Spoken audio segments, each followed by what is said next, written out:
అంటే మనం ఒక పని చేసేటప్పుడు ఆ పని ఎందుకు చేస్తున్నామో తెలుసుకొని చెయ్యాలి అని అంటారు. తెలుసుకోకుండా చేస్తే ఏంటండి, ఏమి దాని ఫలితం మనకి లభించదా అని సందేహం రావచ్చు. తెలిసి చేసినా తెలియక చేసినా వచ్చేటువంటి ఫలితం ఒకటే. కానీ తెలిసి చేసినందువలన దాని మీద మరింత శ్రద్ధ మనకి కలిగి ఆ శ్రద్ధతోటి కాస్త ఎక్కువ ఫలితాన్ని మనం పొందే భాగ్యం కలుగుతుంది. అందుకోసమని చెప్పి మనం ఈనాడు ఏ పంచాంగ శ్రవణం అయితే చేద్దామని అనుకుంటున్నామో దాని యొక్క ఉద్దేశ్యాన్ని గమనించుకోవలసిన అవసరం ఉంది. ఏమిటి పంచాంగ శ్రవణం వల్ల మనకు కలిగే లాభము అంటే, శ్రీకళ్యాణ గుణావహం రిపుహరం దుస్వప్న దోషాపహం గంగాస్నాన విశేష పుణ్యఫలదం గోదానతుల్యం నృణాం ఆయుర్వృద్ధిదముత్తమం శుభకరం సంతాన సంపత్ప్రదం నానాకర్మసు సాధనం సముచితం పంచాంగమాకర్ణ్యతాం అని ఈ పంచాంగ శ్రవణం యొక్క ఉద్దేశ్యం ఏంటో మన పెద్దలు చెప్పారు. ఏమేమిటి దీనివల్ల కలిగే లాభాలు అంటే, శ్రీకళ్యాణ గుణావహం అన్నారు ముందుగా. దీనివల్ల అందరికీ మంచి సౌభాగ్యం కలుగుతుంది. పంచాంగం వినటానికి మనకి గొప్ప శుభం కలగటానికి సంబంధం ఏమిటి అని మళ్ళా ఓ సందేహం రావచ్చు. పంచాంగం వినటం వల్ల మనకు కలిగే లాభం ఏమిటి ఒకసారి ఆలోచన చేయండి. ఎందుకు చదువుతున్నాం పంచాంగము? రాబోయేటువంటి సంవత్సరంలో మనకి ఏ విధమైన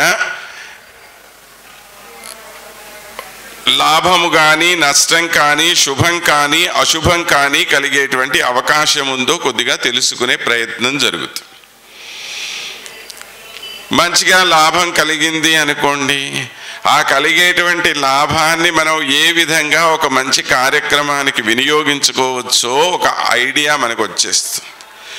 లేదా ఒక కష్టం కలిగేటువంటి నష్టం కలిగేటువంటి వ్యవహారం రాబోతోందనుకోండి, ఒరే మనకి రాబోయేటువంటిది నష్టం కదా, ఇప్పుడు మన దగ్గర ఉన్నటువంటి 10 రూపాయల్ని మనం ఈరోజే ఖర్చు చేస్తే వచ్చే నెల మనకి కష్టం రాబోతున్నది అని మనం పంచాంగంలో తెలుసుకున్నాం కదా, కాబట్టి ఈ 10 రూపాయల్ని మనం జాగ్రత్తగా ఖర్చు పెట్టాలని మనం జాగ్రత్త పడే అవకాశం ఉంది. మరి అది మంచిగా కాదా? మనకి విషయం తెలియలేదనుకోండి, ఇవాళ జేబులో ఏదో 1000 రూపాయలు ఉన్నాయి, ఖర్చు పెట్టేశాం, రేపు నష్టం కలిగింది మనకి, అప్పుడు ఎవడిస్తాడు మనకి డబ్బులు మళ్ళీ? కాబట్టి ఒక మంచి మనకి జరగాలి అనంటే అది లేదా ఒక చెడు రాబోతున్నది అనంటే దాని గురించి ముందుగా తెలుసుకోవటం ద్వారా మనల్ని మనం జాగ్రత్త పడవచ్చు. తెలుసుకున్నంత మాత్రాన చెడు ఏమన్నా దూరం అయిపోతుందా అంటే దూరం ఏమి అవ్వదు, కానీ దాని ప్రభావాన్ని మనం కొద్దిగా తగ్గించుకునే అవకాశం ఉంటుంది. అందువల్లనే కళ్యాణ గుణావహం అని చెప్పి అన్నాం. రిపుహరం దుస్వప్న దోషాపహం. రిపుహరం శత్రు వినాశనం కలుగజేసేటువంటిది. శత్రు వినాశనం ఏ విధంగా జరుగుతుంది? అసలు ముందు శత్రువు ఎవడో మనకు తెలియాలి, తర్వాత వాడి వినాశనమో వాడి అభివృద్ధో తర్వాత సంగతి. శత్రువు ఎలా తెలుస్తాడు మనకి అనంటే, ఇదిగో నాయన ఈ నెలలో ఫలానా ఫలానా వాళ్ళ వల్ల నీకు కష్టం కలిగే అవకాశం ఉన్నది అని మనకి పంచాంగం ద్వారా తెలుస్తూ ఉండేటువంటి విషయం కదా. కాబట్టి ఇవన్నీ తెలియటం వల్ల ఎవరి దగ్గర మనం జాగ్రత్త పడాలో మనకు అర్థమవుతుందా లేదా? దానివల్ల మనల్ని మనం రక్షించుకోగలుగుతున్నామా లేదా? పంచాంగం వినటం ఎవరినో బాగుపరచడం కోసం కాదు, మనల్ని మనం బాగుపరుచుకోవడం కోసం పంచాంగం వినాలి మనం. అలాగని దుస్వప్న దోషాపహం అన్నారు. దుస్వప్నాలు అంటే ఏదన్నా చెడు స్వప్నం జరిగిందనుకోండి, స్వప్నం అంటే ఏమి అర్థము? వాస్తవమా? స్వప్నం అంటే కళ అంటే వాస్తవమా? కాదు, మనందరికీ తెలుసు కళ ఎప్పుడూ వాస్తవం కాదు. కళ అవాస్తవమైనటువంటిది. కానీ కళలో ఏదన్నా చెడు జరిగిందనుకోండి, ఇక దాని గురించి ఎక్కడెక్కడ ఆలోచనలన్నీ మన మనసులోకి వచ్చేస్తాయి. ఆ వచ్చినటువంటి ఆలోచనలతో ఏ పని చెయ్యాలి ఏ పని చెయ్యకూడదు అనే జ్ఞానం నశించిపోతుంది మనకి. దాని ద్వారా మనల్ని మనం బాగుపరుచుకునేటువంటి మార్గం కూడా మనం మర్చిపోయి, సాధారణంగా మనకు కొద్దో గొప్ప తెలివితేటలు ఉంటాయి, కానీ ఈ తెలివితేటలు కూడా ఎప్పుడైతే మనస్సులో ఒక నెగిటివ్ థాట్ మొదలైందనుకోండి, అప్పుడు మంచి వైపు పోదది అసలు. కానీ పంచాంగ శ్రవణం వల్ల కలిగే లాభం ఏమిటి అనంటే, నీ మనసులో ఉండేటువంటి ఆ దుస్వప్న దోషం ఏదైతే ఉందో దాన్ని దూరం చేసేస్తుంది ఇది. గంగా స్నాన విశేష పుణ్య ఫలదం. గంగా స్నానం చేసినటువంటి గొప్ప పుణ్యం కూడా నీకు లభిస్తుంది. గోదాన తుల్యం నృణాం. గోదానం చేసినటువంటి గొప్ప భాగ్యం కూడా నీకు లభిస్తుంది. ఆయుర్వృద్ధిముత్తమం శుభకరం సంతాన సంపత్ప్రదం అన్నారు. మన ఆయుష్ని అభివృద్ధి చేసేటువంటిది. తర్వాత సత్సంతానాన్ని కలుగజేసేటువంటిది, శుభాన్ని కలుగజేసేటువంటిది, నానాకర్మ సుసాధనం అని అన్నారు. రకరకాలైనటువంటి ఎన్నో ఇతరమైన పనులన్నింటినీ కూడా సాధింపచేయగలిగిన సామర్థ్యం కలిగినటువంటిది ఈ పంచాంగ శ్రవణము. సముచితం పంచాంగమాకర్ణ్యతాం. అందువల్ల పంచాంగాన్ని మనం వినాలండి అని చెప్పారు. అంటే పంచాంగం వినటము అంటే ఏంటి? ఓ డాక్టర్ దగ్గరికి మీరు వెళ్ళారనుకోండి, డాక్టర్ ఏం చేస్తాడండి మీకు, అమ్మా నువ్వు ఈ టెస్ట్ రాయించుకో, ఆ టెస్ట్ చేయించుకో, ఇది చేయించుకో, అది చేయించుకో అని ఓ 10 టెస్టుల లిస్టు రాసిస్తాడు మీకు. ఆ రోగాలన్నీ మీకు ఉన్నాయేనా? దానికి అర్థం లేదుగా. కానీ దీనివల్ల జరిగే ప్రయోజనం ఏంటి? 10 రకాల టెస్టులు రాస్తే నీకు ఎప్పుడు గుండె నొప్పి రావచ్చో డాక్టర్ ముందే చెప్తాడు, అవునా కాదా? నీకు ఎప్పుడు షుగర్ వస్తుందో చెప్తాడు ఆయన. నీ బీపీ ఎంత ప్రమాదకరం కాబోతున్నదో ముందు చెప్పేస్తాడు ఆయన. ఈ రోగాలన్నీ నీకు ముందు వచ్చినాయా? ఏవి రాలేదు. కానీ వచ్చేటువంటి అవకాశం ఉన్నది అని చెప్పి డాక్టర్ గారు మీకు ఎలా చెప్పాడు?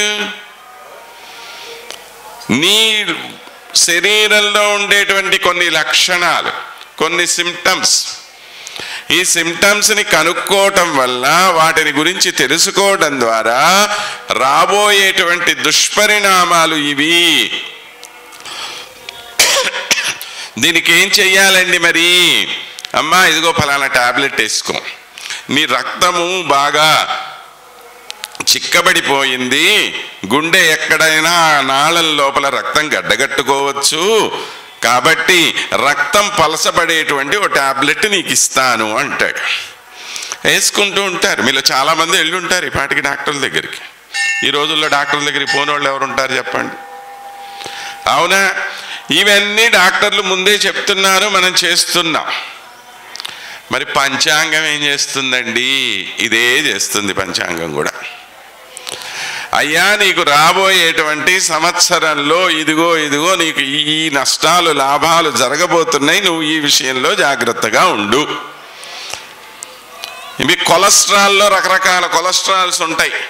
మంచి కొలెస్ట్రాలు, చెడు కొలెస్ట్రాలు, గ్లైకోజరైను, ఇవి అవి ఏవేవో చెప్తా ఉంటారు. మరి ఈ మంచి కొలెస్ట్రాల్ని పెంచుకోండి, చెడు కొలెస్ట్రాల్ని తగ్గించుకోండి అంటాడు డాక్టర్. దానికి ఏం చెయ్యాలి, దీనికి ఏం చెయ్యాలి ఏదో చెప్తాడు. పంచాంగం కూడా ఫలానా ఫలానా గ్రహం వల్ల నీకు ఈ దోషాలు వచ్చే అవకాశం ఉంది కనుక ఆ గ్రహాల యొక్క ప్రభావాన్ని నువ్వు తగ్గించుకోవలసిన అవసరం ఉన్నది అని చెప్తుంది. జాగ్రత్త పడటానికి ఒక అవకాశం పంచాంగం మనకిస్తోంది. మరి ఇక్కడ మీరు ఇంకో మాట కూడా అడగచ్చు. ఏమండి, డాక్టర్ ఇన్ని మాటలు చెప్పినా, ఇది చెప్పినా పుట్టుక్కుమని పోయేవాడు పోతున్నాడు కదా, పంచాంగం విన్నంత మాత్రాన మనకు రాబోయేటువంటి ఫలితాలు రాకుండా ఉంటాయా అంటే వస్తాయి. కర్మ యొక్క ఫలితాన్ని కాదు అనటానికి వీల్లేదు. కర్మ ఫలితం ప్రతివాడు అనుభవించాల్సిందే. సాక్షాత్తు పరమాత్మే కర్మ ఫలితాన్ని అనుభవించినటువంటి వాడు. ఆ మహేశ్వరుడు భిక్షాయాచన ఎందుకు చేస్తున్నాడు? కర్మ ఫలితం. శ్మశానాల్లో ఎందుకు తిరుగుతున్నాడు? ఇవి అన్నీ కూడా కర్మ ఫలితాలని వాళ్ళు అనుభవించాల్సిందే. శ్రీ మహావిష్ణువు లక్ష్మీదేవి తనని వదిలేసి వెళ్ళిపోతే, అయ్యో నా దగ్గర నుంచి నా లక్ష్మి వెళ్ళిపోయిందే అని చెప్పి బాధపడుతూ వేల సంవత్సరాల పాటు తపస్సు చేసుకుంటూ కూర్చున్నాడు ఆమె తిరిగి రావాలి అని చెప్పి. ఆయనకేం అవసరం? కావాలంటే మరు నిమిషంలో లక్ష్మీదేవి రాదా? కాదు, ఆ కర్మ ఫలితాన్ని ఆయన అనుభవించాడు. అలాగ ఎవరికైనా సరే కర్మ ఫలితం అనుభవించకుండా దూరం అయ్యేది లేదు కనుక పంచాంగ శ్రవణం అనేటువంటిది మీ కర్మ ఫలితాలని దూరం చేసేదేమీ కాదు. మరి ఏం చేస్తుంది అంటే, ఇప్పుడే మీకు చెప్పాను కదా, రాబోయేటువంటి దుష్పరిణామాలు ఏవైతే ఉన్నాయో వాటి గురించి ముందుగా తెలుసుకొని మనల్ని మనము కొద్దిగా సంస్కరించుకొని మనల్ని మనం కొద్దిగా మంచి దోవలో పెట్టుకోవటానికి, మనలో ఉండే చెడును తగ్గించుకోవటానికి, మంచిని పెంపొందింపజేసుకోవటానికి ఇది ఒక అవకాశం కలగజేస్తుంది. అది బాగా గుర్తుపెట్టుకోండి. నేను పంచాంగ శ్రవణం చేసేసాను కాబట్టి నాకేం కష్టం రాదు అని అనుకోవద్దు. వచ్చేవి వస్తాయి, కానీ వచ్చే వాటి యొక్క ప్రభావాన్ని మనం తగ్గించుకునే ప్రయత్నం చేస్తున్నాం. ఆ విషయం గుర్తుపెట్టుకోండి. సరే, ప్రస్తుతానికి వస్తే ఏవి ఉగాది ఇది అంటే విశ్వావసునామ ఉగాది అని చెప్పి అన్నాం. దేన్ని బట్టి మనం ఈ ఉగాది జరుపుకుంటున్నాం అంటే, భారతదేశంలో ఈ సంవత్సరాదిని జరుపుకోవటానికి 5 రకాలైనటువంటి లెక్కలు ఉన్నాయి. అందులో ప్రధానమైనటువంటి ఒక 3. చాంద్రమానమని చెప్పి మన ప్రాంతంలో చంద్రుని యొక్క గతిని పట్టి ప్రారంభం చేసుకునేటువంటిది చాంద్రమానము అని చెప్పి అన్నాం. సూర్యుడి యొక్క గమనాన్ని బట్టి లెక్క వేసేటువంటి దాన్ని సౌరమానము అని చెప్పి అంటాం. ఈ చాంద్రమానము మన 2 తెలుగు రాష్ట్రాల్లో, కర్ణాటకలో, మహారాష్ట్రలో ఎక్కువగా వాడబడుతూ ఉండేటువంటిది. సౌరమానము తమిళ ప్రాంతంలో అలానే కేరళ ప్రాంతంలో ఎక్కువగా వాడబడుతూ ఉన్నది. ఇవి కాకుండా బార్హస్పత్యము అని చెప్పి ఒకటి, అంటే బృహస్పతి యొక్క గమనం, గురు గమనాన్ని దృష్టిలో పెట్టుకొని పంచాంగ గణన చేసేటువంటి విధానం ఒకటి ఉంది. అది ఎక్కువగా ఉత్తర భారతదేశంలో అనుసరిస్తున్నారు. సరే, అన్నిటి గురించి చెప్పుకోవడానికి మనకు అంత సమయం ఉండదు కనుక ఒక్క చాంద్రమానం గురించే చెప్పుకున్నాం. మరి చంద్రుని యొక్క గతిని ఏ విధంగా నిర్దేశం చేస్తాం మనము అంటే, ప్రతి పౌర్ణమి నాడు చంద్రుడు ఏ నక్షత్రంలో ఉంటాడో ఆ నక్షత్రాన్ని అనుసరించి మనకి కాలగమనం ఏర్పాటు చేశారు. 27 నక్షత్రాలు మీకు అందరికీ తెలుసు. ఈ 27 నక్షత్రాలను సమూహాలుగా తయారు చేసి ఒక్కొక్క నక్షత్రానికి 4 పాదాలుగా విభజించి, పాదము అంటే 1/4 అని అర్థం. అలాగా 27 × 4 మొత్తం కలిపితే ఒక 108 తయారవుతాయి మనకి. అష్టోత్తరం అని చేస్తూ ఉంటాం మనం. ఆ అష్టోత్తరం ఇక్కడి నుంచి ప్రారంభమైనటువంటిదే. ఈ 108ని మరలా ఇంకొక రకంగా విభజన చేసి 12 రాసులు అని చెప్పి తయారు చేశారు. ప్రతి పౌర్ణిమ రోజున చంద్రుడు ఏ నక్షత్రంలో అయితే ఉంటాడో ఆ నక్షత్రానికి అనుగుణంగా ఆ నెలకు ఆ పేరు పెట్టారు. ప్రస్తుతం మనం చైత్రమాసంలో ఉన్నాం. అంటే ఈ నెల వచ్చేటువంటి పౌర్ణిమ ఏదైతే ఉందో ఆ పౌర్ణిమ రోజున చిత్తా నక్షత్రం ఉంటుంది. మీరేం చూసుకోవక్కర్లా, రెడీగా ఉంటుంది అది అక్కడ. కాబట్టి చిత్తా నక్షత్రం ఉండేటువంటిది కనుక దీన్ని చైత్రమాసము అన్నాం. అలానే విశాఖ నక్షత్రం పౌర్ణిమ రోజు ఉంటే దాని వైశాఖ మాసం అంటాం. ఆషాఢం, శ్రావణం, శ్రవణ నక్షత్రం ఉంటే శ్రావణం. ఏమండి, ఇలాగా ప్రతి నెలకి ఆ పేర్లు దేని ద్వారా వచ్చినాయి అంటే, ఈ నక్షత్రాలు ఏవైతే పౌర్ణిమ రోజున ఉంటాయో దానికి అనుగుణంగా ఆ నెలకి ఆ పేరు పెట్టేశాం. ఇవి నెలలకు వచ్చినటువంటి పేర్లు. ఇక సంవత్సరానికి పేర్లు ఎలా పెట్టాం మనము అంటే, ఒక 60 సంవత్సరాలుగా దీన్ని డివైడ్ చేశాం. ఎందుకు 60 అనే సంఖ్యకే ప్రాధాన్యత అంటే, మానవుడికి పూర్ణాయుష్ అనేటువంటిది 60 సంవత్సరాలుగా లెక్కేశాం. ఏమండి, అంతకన్నా బతకడా మనిషి అని అనమాకండి, అంతకన్నా కూడా బతుకుతాడు. కానీ ఈ పూర్ణాయుష్ అంటే చక్కగా గొప్ప యవ్వన స్థితిలో ఉండేటువంటిది 60 ఏళ్ళు. అంటే 60 ఏళ్ళు వచ్చిన వాడి దాకా వాడు యూత్ కిందే లెక్క. ఏదో మనకి సినిమాల్లో చెప్తుంటారే, నువ్వేం యూత్ రా అంటాడు వాడిని. వాడు యూత్ అని చెప్పి నువ్వు నేను కాదు చెప్పింది, మనకి మన శాస్త్రమే చెప్పింది 60 ఏళ్ళు వచ్చేదాకా వాడు యూతే. 60 దాటితే ముసలివాడు. అప్పుడే కదండి సీనియర్ సిటిజన్ అంటున్నాం మనం వాడిని. అవునా? సీనియర్ సిటిజన్ ఎప్పుడవుతాడు మనిషి? నీ 60 ఏళ్ళు పూర్తయితే, అంటే నీ లైఫ్ సైకిల్ తిరిగిపోయింది ఒకసారి. తర్వాత నుంచి నువ్వు ఎన్ని సంవత్సరాలు అయితే ఉంటావో అదంతా కూడా ఎక్స్ట్రా బోనస్ నీకు. ఈ బోనస్ ఎన్నేళ్ళు బతుకుతావో అన్నేళ్ళు నువ్వు బతుకుతావు, ఆ తర్వాత సంగతి. ఈ సంపూర్ణమైనటువంటి ఒక చక్రానికి మనము ప్రతి సంవత్సరానికి ఒక పేరు పెట్టాం. ఆ పేర్లు ఎలా పెట్టుకున్నాం? మన ఇష్టం వచ్చినట్టు పెట్టుకునేవి కాదు పేర్లు. ఆ సంవత్సరంలో ఎటువంటి ఫలితాలు రావటానికి ఆస్కారం ఉందో ఆ ఫలితాలని దృష్టిలో పెట్టుకొని ఆ సంవత్సరానికి ఆ పేరు పెట్టారు. ప్రభవ, విభవ అక్కడి నుంచి ప్రారంభం చేస్తున్నాం. సరే, ప్రతి సంవత్సరం పేరు మనం చెప్పుకోవడాలంటే బోల్ టైం పడుతుంది. పోయిన సంవత్సరం ఈ సంవత్సరం 2 చెప్పుకుందాం చాలు. ఇంతకుముందు జరిగిన సంవత్సరం ఏమిటి? క్రోధినామ సంవత్సరం కదా. అది పూర్తయిపోయింది నిన్నటితో. ఈ రోజు నుంచి వేరే సంవత్సరం ప్రారంభమైంది. ఎందుకు ఆ సంవత్సరానికి క్రోధినామ సంవత్సరం అన్న పేరు వచ్చింది అంటే, ఈ సంవత్సరంలో ప్రజలందరూ కూడా అటువంటి కోపస్వభావం కలిగినటువంటి వాళ్ళుగా. కోపస్వభావం అంటే ఏంటి? ఎదుటి వాడి మీద కచ్చిపోతాను, వాడిని నాశనం చేసేయాలి, వీడిని పొడి చేయాలి, వాడు పైకి రాకుండా చూడాలి. ఇటువంటి దుర్మార్గమైన ఆలోచనలు కలిగినటువంటి వ్యవహారాలు ఎక్కువగా మనుషులు చేసేవాళ్ళు. అదంతా అనుభవించేసాం మనం, మళ్ళీ మాట్లాడుకోవాల్సిన పని ఏం లేదు దాని గురించి. కాబట్టి ఆ క్రోధినామ సంవత్సరం సంపూర్ణం అయిపోయింది. మరి ప్రస్తుతం రాబోయేటువంటి సంవత్సరం ఏమిటి? విశ్వావసునామ సంవత్సరం. అంటే ఈ రోజు నుంచి ప్రారంభమైంది. ఆ పంచాంగమే మనం ప్రస్తుతం శ్రవణం చేయబోతూ ఉన్నాం. ఎందుకని విశ్వావసు, దీనికి ఈ పేరు ఎందుకు వచ్చింది అనంటే విశ్వం వసు యస్య సహా విశ్వావసు అని పేరు.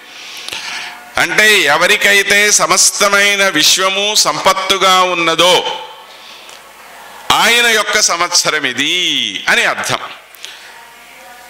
కాదు. ఇంకో అర్థం చెప్పుకుందామని అనంటే విశ్వం ఏవ వసుః యది దదాత్ స విశ్వావసుః అని చెప్పి అర్థం. సమస్తమైనటువంటి విశ్వాన్ని కూడా ఎవరైతే సంపదగా నీకు ఇవ్వగలుగుతాడో ఆయన విశ్వావసు అని చెప్పి అర్థం. ఎవరు ఇస్తాడు మనకి అంటే ఆ వాసుదేవుడు, ఆ శ్రీకృష్ణ పరమాత్మ, ఆ శ్రీమన్నారాయణుడు, ఆ శ్రీరామచంద్రుడు మనకు ఈ సంవత్సరంలో సంపూర్ణమైనటువంటి ఐశ్వర్యాలు ఇస్తాడు అని దీనికి అర్థం. కాబట్టి సంవత్సరం ఎవరి పేరు మీద ఉంది? సాక్షాత్తు పరమాత్మ యొక్క పేరు మీదే ఉన్నది. ఇక ఆయన పేరులోనే ఉన్నది అని అంటే ఎంత గొప్ప సంవత్సరం అయి ఉండాలి ఇది. కనుక ఈ సంవత్సరము అందరికీ కూడా అన్ని విధాలైనటువంటి ఐశ్వర్యాలు కలగటానికి అవకాశం ఉంది. నేను చెప్పిన మాట బాగా అండర్లైన్ చేసుకోండి. ఏం చెప్పాను? ఐశ్వర్యాలు కలుగుతాయి అన్న. ఐశ్వర్యాలు మాత్రమే కలుగుతాయి అని కూడా అర్థం. అంటే డబ్బు బాగా వస్తుంది కానీ జనాలకి మనశ్శాంతి సరిగ్గా ఉండదు అని కూడా అర్థం.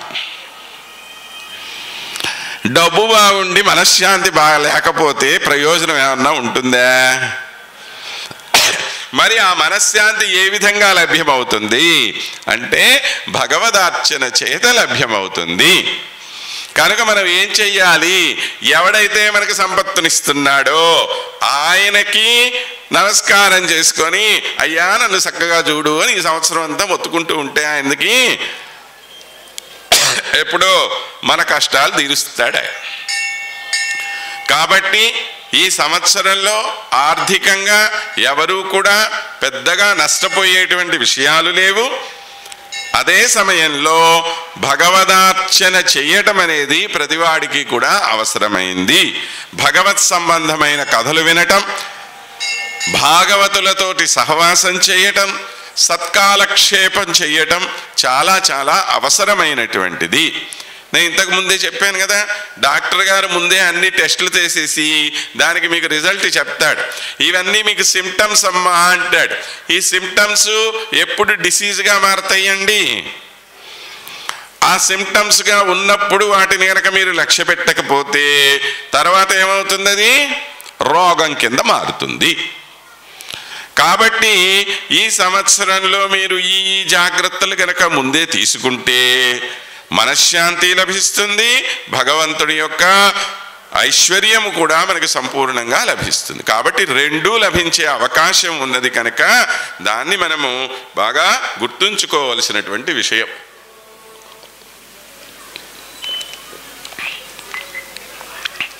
ఇక ఈ సంవత్సరంలో సాధారణంగా అందరికీ కలిగేటువంటి ఫలితాలు ఏంటో మనము చూసుకుందామండి ముందుగా. తర్వాత ఒక్కొక్క రాశి వారి యొక్క ఫలితాలు చూద్దాం మనం.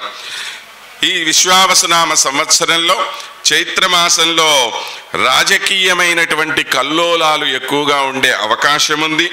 ధాన్యాదుల యొక్క ధరలు పెరిగే అవకాశము కనపడుతోంది. వైశాఖ మాసంలో కలహాలు, ప్రజా సంక్షోభము ఇవి ఎక్కువగా ఉంటాయి. మరీ ముఖ్యంగా ఎడారి ప్రాంతం వాళ్ళు బాగా కష్టాలు పడి ఉంటారు. తరువాత జ్యేష్ఠమాసంలో రోగాలు ఎక్కువగా ఉంటాయి, భయాలు, కలహాలు. ఆషాఢంలో ఎక్కువగా వర్షాలు పడే సూచన లేదు, అల్పవృష్టి. శ్రావణ భాద్రపద మాసాలకు వచ్చేసరికి కొన్ని ప్రాంతాల్లో దుర్భిక్షం, మరి కొన్ని ప్రాంతాల్లో మంచిగానే వర్షాలు పడతాయి.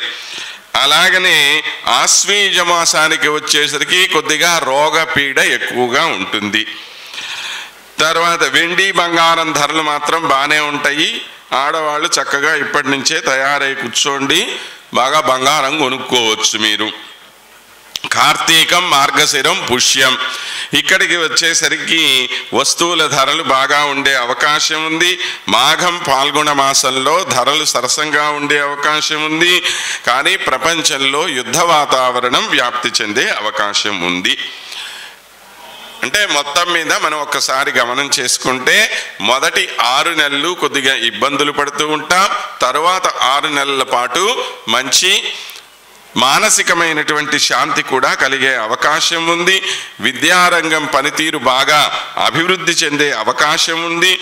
కేంద్ర రాష్ట్ర ప్రభుత్వాలు సమన్వయాన్ని పాటిస్తూ అన్ని రంగాల్లో శ్రద్ధ వహించేటువంటి అవకాశం కనపడుతోంది.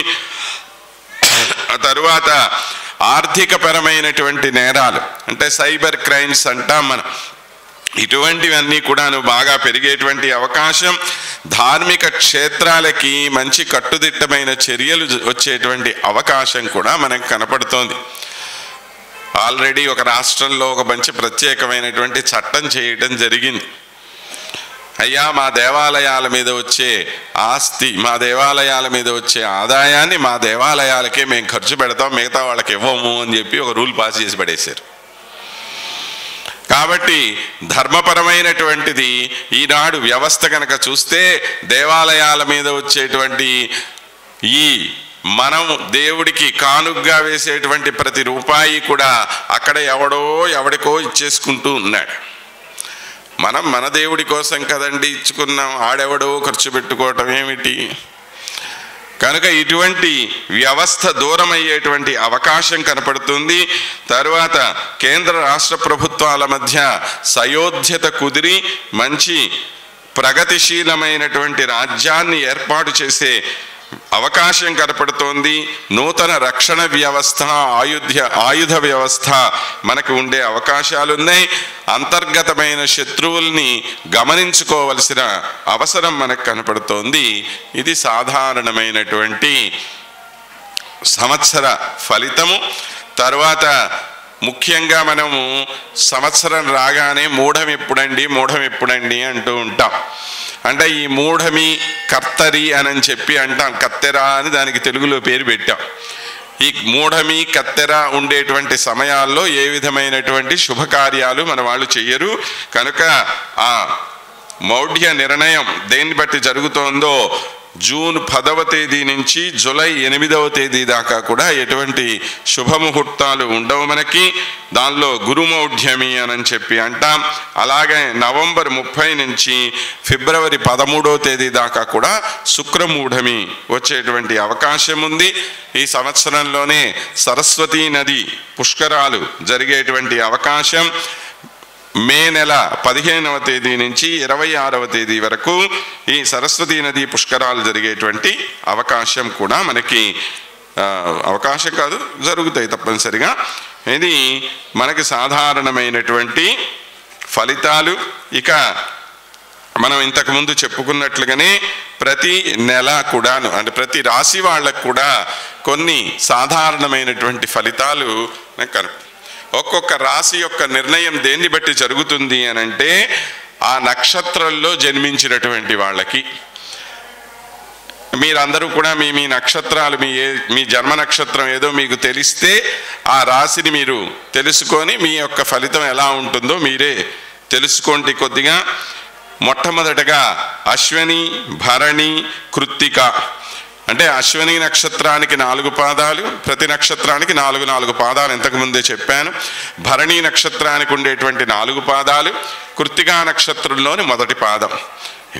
మరి కొంతమందికి ఏమండి మాకు నక్షత్రం తెలియదు కదా, మేము ఎలా తెలుసుకోవాలి, మా రాశి ఎలా ఉంటుంది అనేటువంటి సందేహం కూడా కలగచ్చు.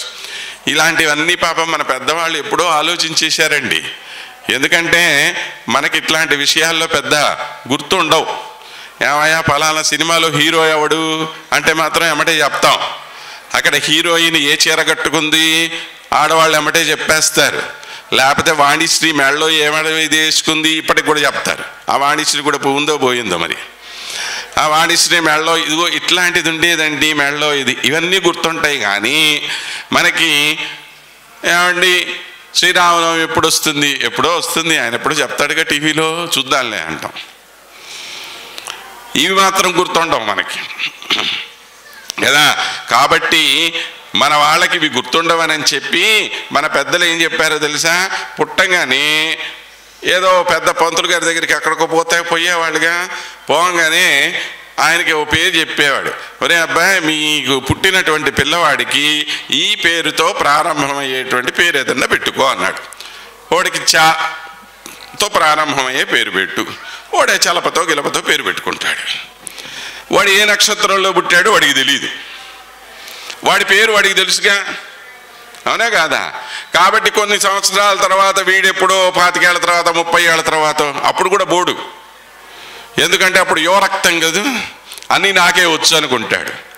ఓ 40 ఏళ్ళు వచ్చేసరికి 4 ఎడాపెడా దెబ్బలు తగిలితే అక్కడ ఇక్కడ అప్పుడు పరిగెత్తుతాడు. ఆ పంతులు గారు ఎక్కడున్నాడు, ఈ అయ్యవారు ఎక్కడున్నాడు, ఆ దేవుడు ఎక్కడున్నాడు, అప్పుడు పరిగెత్తాం. అయ్యా నాకు జాతకం ఎట్టా ఉందో చెప్పండి అంటాడు. ఏం చెప్తావు నీ జాతకం, నువ్వు ఏ నక్షత్రంలో పుట్టావో నీకు తెలియదు, నీ రాశి ఏమిటి నాకు తెలియదు, ఏమి తెలియకపోతే ఏం చెప్పను నేను, ఏదో ఒకటి చెప్తేనా జరిగితే మంచిది, జరగకపోతే అయ్యోరికి ఏమి తెలియదని ఆయన తిట్టిపోతాను, అవునా. కాబట్టి ఏం చెప్పారు అని అంటే, ఒరే నాయన ఈ అక్షరంతో పేరు పెట్టుకో అన్నారు. సరే నాకు నక్షత్రం తెలియదు అంటే ఆ పంతులు గారు ఏమడిగేవాడు, నీ పేరేమిటయ్యా, సార్ నా పేరు చలపతండి అన్నాడు అనుకోండి, అంటే చలపతి తిప్పేవాడు అనమాట. దీనిలో ఒక్కొక్క నక్షత్రానికి ఒక్కొక్క అక్షరంతో పేరు పెట్టుకోమని చెప్పి ముందే తయారు చేసి పెట్టేశారు మన వాళ్ళు. దాని నామ నక్షత్రం అని ఓ పేరు కూడా పెట్టారు. నామ నక్షత్రాలు ఏమి లేవు వాస్తవానికి, ఎవరన్నా చెప్తే నమ్మే మాకండి. నామ నక్షత్రం అనేది కేవలం ఒక గుర్తు అంతే. మీ వాస్తవికమైనటువంటి నక్షత్రం మీకు కనుక తెలిస్తే నామ నక్షత్రం జోలికి పోమాకండి. ఇది తెలియకపోతే దాని సంగతి చూసుకోండి. ఒకవేళ నేను చెప్పినటువంటి ఈ 9 మీ దగ్గర అంటే ఈ అశ్విని, భరణి, కృత్తిక ఈ 3 నక్షత్రాలకి సంబంధించిన వాళ్ళు ఇక్కడ ఎవరన్నా ఉండి ఉంటే దాన్ని గమనించుకోండి. లేదు అని అంటే చూ, చే, చో, లా, లీ, లు, లో, ఆ ఎన్ని చూసారా, 9 మొత్తం. ఒక్కొక్క నక్షత్రంలో ఒక్కొక్క పాదానికి ఒక్కొక్క అక్షరం పెట్టేశారు మన వాళ్ళు. ఈ 9 అక్షరాలతో మీ పేరు కనుక ప్రారంభమవుతుంటే ఈ మేషరాశి నాది అని తెలుసుకోండి. అంటే మొట్టమొదటి రాశి కాబట్టి ఎక్కువ వివరణ ఇచ్చాను, తర్వాత నుంచి ఇంత వివరణ ఇవ్వని చెప్పుకుంటూ వెళ్ళిపోతాను నేను. ఇది మేషరాశి. వీరి యొక్క ఆదాయ వ్యయాలు 2-14గా ఉన్నాయి. అంటే 2 వంతులు ఆదాయం వస్తే ఖర్చు 14 రూపాయలు బయటికి పోతుంది. 2 రూపాయలు లోపలికి వచ్చినాయంటే బయటికి 14 రూపాయలు పోతాయి అని అర్థం. అప్పుడు ఏం చేయాలో తెలుసా, ఇవన్నీ కూడా తెలుసుకోవాలండి. సూక్ష్మాలు అంటారు, ధర్మ నిర్ణయం చేసుకోవటం అన్నమాట. ఈ సంవత్సరం కనుక మనకి బాగా ఖర్చు ఉందనుకోండి, ఎంబటే బ్యాంకుకు పోయి లోన్ అప్లై చేయండి. అర్థమైందా? లోన్ అప్లై చేస్తే ఏమవుతుంది, నెలకి మీకు 2 రూపాయలు వస్తే ఈఎంఐ 10 రూపాయలు కట్టాలి, అవునా కాదా? కాబట్టి వచ్చే ఆదాయం 2, బయటకు పోయే ఖర్చు 14. పోతే పోనీయండి, చివరికి డబ్బులు మిగులుతాయా లేదా మీకు? ఓ 5 ఏళ్ల తర్వాత 10 ఏళ్ల తర్వాత డబ్బులు మీ చేతికి వస్తాయా లేదా? ఇప్పుడు డబ్బు తీసుకున్నారు, ఒక ఇల్లు కొనుక్కున్నారు, ఉంచుకున్నారు అనుకోండి, మీ దగ్గర ఏమైంది? ఖర్చు పెరిగిందా లేదా? ఆదాయం అంత ఉందా? లేదు కదా. ఇవి సూక్ష్మాలు తెలుసుకోవటం అంటే. కాబట్టి ఇటువంటి సూక్ష్మం తెలుసుకోవడం కోసం పంచాంగ శ్రవణం చెయ్యాలి మనం. 2 ఆదాయం, వ్యయం 14. నేను చెప్పింది సరిగ్గా అర్థమైనట్లేదు, చాలామందికి మొహం ఇలా పెట్టి చూస్తూ ఉన్నారు, ఏంది ఈయన ఇలా చెప్తున్నాడు అని చెప్పి. బాగా ఆలోచన చేయండి, మీకు అర్థమవుతుంది. రాజపూజ్య అవమానాలు 5-7గా ఉన్నాయి. అంటే మిమ్మల్ని గొప్పగా చెప్పేవాళ్ళు 5 ఉంటే మిమ్మల్ని తిట్టేవాడు 7 మంది ఉంటారని అర్థం. ఇది ఈ సంవత్సరంలో వీళ్ళకు ఉండేటువంటి ఫలితాలు. ఆత్మవిశ్వాసం, ఉత్సాహం పెరుగుతుంది, ఆదాయాన్ని పెంచుకోగలుగుతారు, ఉద్యోగులకు పదోన్నతి కలిగేటువంటి అవకాశం ఉంది, వ్యాపారులకి వారి వారి వృత్తులలో గణనీయమైనటువంటి పెంపొందు జరిగేటువంటి అవకాశం కనపడుతుంది, విద్యార్థులు పురోగతి సాధిస్తారు, కుటుంబ జీవితం ఆనందదాయకంగా ఉంటుంది. ఏప్రిల్ నెలాఖరు వరకు కొంత నిరాశ కలిగేటువంటి మాట వాస్తవం, కానీ ఆ తరువాత మంచి ఆశావహమైనటువంటి దృక్పథంతో ముందుకు వెళతారు. ఇది మేషరాశి వారి యొక్క ఫలితం. అలాగనే తరువాత రాశి వృషభ రాశి. ఈ వృషభ రాశి వాళ్ళు ఎవరెవరు అంటే, ఇంతకుముందు కృత్తికా నక్షత్రంలో మిగిలిన 3 పాదాలు, రోహిణీ నక్షత్రం సంపూర్ణంగా, మృగశిర నక్షత్రంలో 2, అవొక 3, ఇదొక 4, 7, తర్వాత ఇక్కడ ఉండే 2, మొత్తం 9 పాదాలు. దేనికైనా 9 పాదాలే ఉంటాయి. కాబట్టి ఈ 9 పాదాల్లో వాళ్ళకి ఇక నామ నక్షత్రం చూసుకుంటే ఈ, ఊ, ఏ, ఓ, వా, వి, ఊ, వే, ఓ. వీటిల్లో అంటే ఈ అక్షరాలతో మీ నామం ప్రారంభం అవుతుంటే, మీ పేరు కనుక ప్రారంభం అవుతుంటే ఇది మీది. వీరికి ఆదాయం 11, వ్యయం 5. అంటే డబ్బు బాగా వస్తుంది, ఖర్చు తక్కువగా ఉంటుంది. కాబట్టి వచ్చే డబ్బుని ఎలాగ దాచిపెట్టుకోవాలో ఆలోచన చేసుకోండి. ఈ సంవత్సరం వచ్చింది కదా, బాగానే ఉంది కదా, నేను ఖర్చు పెట్టేసుకుంటాను అంటే వచ్చే సంవత్సరం ఏమవుతుంది, గుండు కొట్టుకొని పోతాం. కాబట్టి ఆదాయం ఎక్కువ వచ్చినప్పుడు దాన్ని ఎలా దాచిపెట్టుకోవాలో తెలియాలి. దీన్నే మనం ఫైనాన్షియల్ మేనేజ్మెంట్ అంటాం. ఈ ఫైనాన్షియల్ మేనేజ్మెంట్ తెలియక జనాలు దెబ్బతింటూ ఉంటారు ప్రతిసారి కూడా. కాబట్టి ఆ ఫైనాన్షియల్ మేనేజ్మెంట్ అనేది చాలా చాలా అవసరం మనిషికి. దాన్ని మనం సరిగ్గా పాటించుకోవటానికి పంచాంగ శ్రవణం పనికొచ్చేటువంటి విధానం. అలానే రాజపూజ్య అవమానం 1, 3 అన్నారు. అంటే అవమానం బాగా ఎక్కువగా జరిగే అవకాశం ఉంది. కాబట్టి ఏం చేయాలి, నోరు మూసుకొని కూర్చొని ఉండాలి. అవునా? ఎక్కువ వాగామంటే ఏదో ఒకటి జనాలు మనల్ని తాటాకులు కడతారు. కాబట్టి ఎక్కువ మాట్లాడకుండా నిశ్శబ్దంగా కనుక ఊరుకున్నామంటే మనకి అవమానం జరిగే అవకాశం తక్కువైపోతుంది. ఇప్పుడు పంచాంగం వల్ల ప్రయోజనం ఉందంటారా లేదంటారా? చెప్పండి. మీరు చెప్తేనే ముందుకు పోతా, లేకపోతే పూర్తి చేసి ఓం నమ శివాయ అని లేచేద్దాం, ప్రసాదం తీసుకొని ఇళ్ళకి వెళ్ళిపోదాం. ఇది దీనివల్ల మనకు కలిగేటువంటి ప్రయోజనం అండి. ఇవన్నీ తెలుసుకోవాలి మనకి. వీరికి సలహా సంప్రదింపులు, బాగా ఇతరులకు సలహా సంప్రదింపులు ఇచ్చేటువంటి అవకాశం ఉంది. వీళ్ళ దగ్గర అందరి దగ్గర గౌరవ మన్ననలు పొందుతారు. అలా అని చెప్పి ప్రతివాడికి అనవసరంగా సలహాలు ఇవ్వమాకండి. అడగందే ఎవడికి సలహా ఇవ్వకూడదు. అది బాగా ధర్మ సూక్ష్మం. అనవసరంగా సలహా ఇచ్చావనుకోండి, నేను ముందే చెప్పానా, ఆడి దగ్గర మాట వినొద్దని చెప్పానా, నువ్వు విన్నావు, పోయావా లేదా ఈరోజు అంటాడాడు. నువ్వు సలహా ఇవ్వటం ఎందుకు, వాడి దగ్గర వీడి దగ్గర చీవాట్లు చెప్పు దెబ్బలు తింటాం ఎందుకు? అందుకే చెప్పింది, నోరు మూసుకొని ఉంటే ఉత్తమం లేదు, పూసుకున్నంత పాడి పని లేదు, ఊరుకున్నంత ఉత్తమమైన పని లేదు అన్నారు పెద్దవాళ్ళు. అవునా కాదా? కాబట్టి ఆ విధంగా సంపాదించినటువంటి దానిలో కొంత భాగాన్ని పొదుపు చేస్తారు. మనం ఇంతకుముందే చెప్పాం, 11, 5 అని అంటే దాచిపెట్టుకుంటారనేగా అర్థం. 11 ఆదాయం వచ్చింది, 5 వ్యయం కింద పోయిందనమాట. కాబట్టి క్రమశిక్షణతో కూడిన జీవితాన్ని గడిపేవాళ్ళు, వీరికి జీవితము సామాజిక పరంగా చాలా అనుకూలంగా ఉంటుంది. స్నేహితులకు విలువనిస్తారు, వారికి చేదోడు వాదోడుగా ఉంటారు, ఆకస్మికమైనటువంటి ఆదాయం కలిసి వస్తుంది. తరువాత మిథున రాశి. ఈ మిథున రాశి వాళ్ళు ఎవరెవరు అంటే, ఇంతకుముందు మృగశిర నక్షత్రంలో ఉండే 2వ పాదాలు, ఆరుద్ర నక్షత్రంలో 4 పాదాలు, పునర్వసులో ఉండేటువంటి 3 పాదాలు, ఇవన్నీ కలిపితే మిథున రాశి అవుతుంది. ఈ మిథున రాశి వాళ్ళు నామ నక్షత్రాలు ఏమేమిటి అంటే కా, కీ, ఖు, ఖ, జ్ఞ, చ, హు, హే, హో. వీటితో ప్రారంభమయ్యేటువంటి పేర్లు గనక ఉంటే వారిది మిథున రాశి. వీరి ఆదాయ వ్యయాలు చాలా గొప్పగా ఉన్నాయి. 14 ఆదాయం, 2 వ్యయం. డబ్బులే డబ్బులు. ఇంట్లో పెట్టెల నిండా, బీరువాల నిండా దాచిపెట్టుకోవచ్చు. రాజపూజ్యం, అవమానం కూడా చాలా గొప్పగా ఉంది, 4, 3. కాబట్టి మనల్ని గౌరవించే వాళ్ళు కూడా బాగా చక్కగా ఉన్నారు. చాలా మంచి ఆశావహమైన దృక్పథంతో ఉంటారు. జన్మరాశిలో గురు సంచారం వల్ల ముఖవర్చస్సు పెరిగి ప్రత్యేక ఆకర్షణ ఉంటుంది, ఇతరులని ఆకట్టుకుంటారు.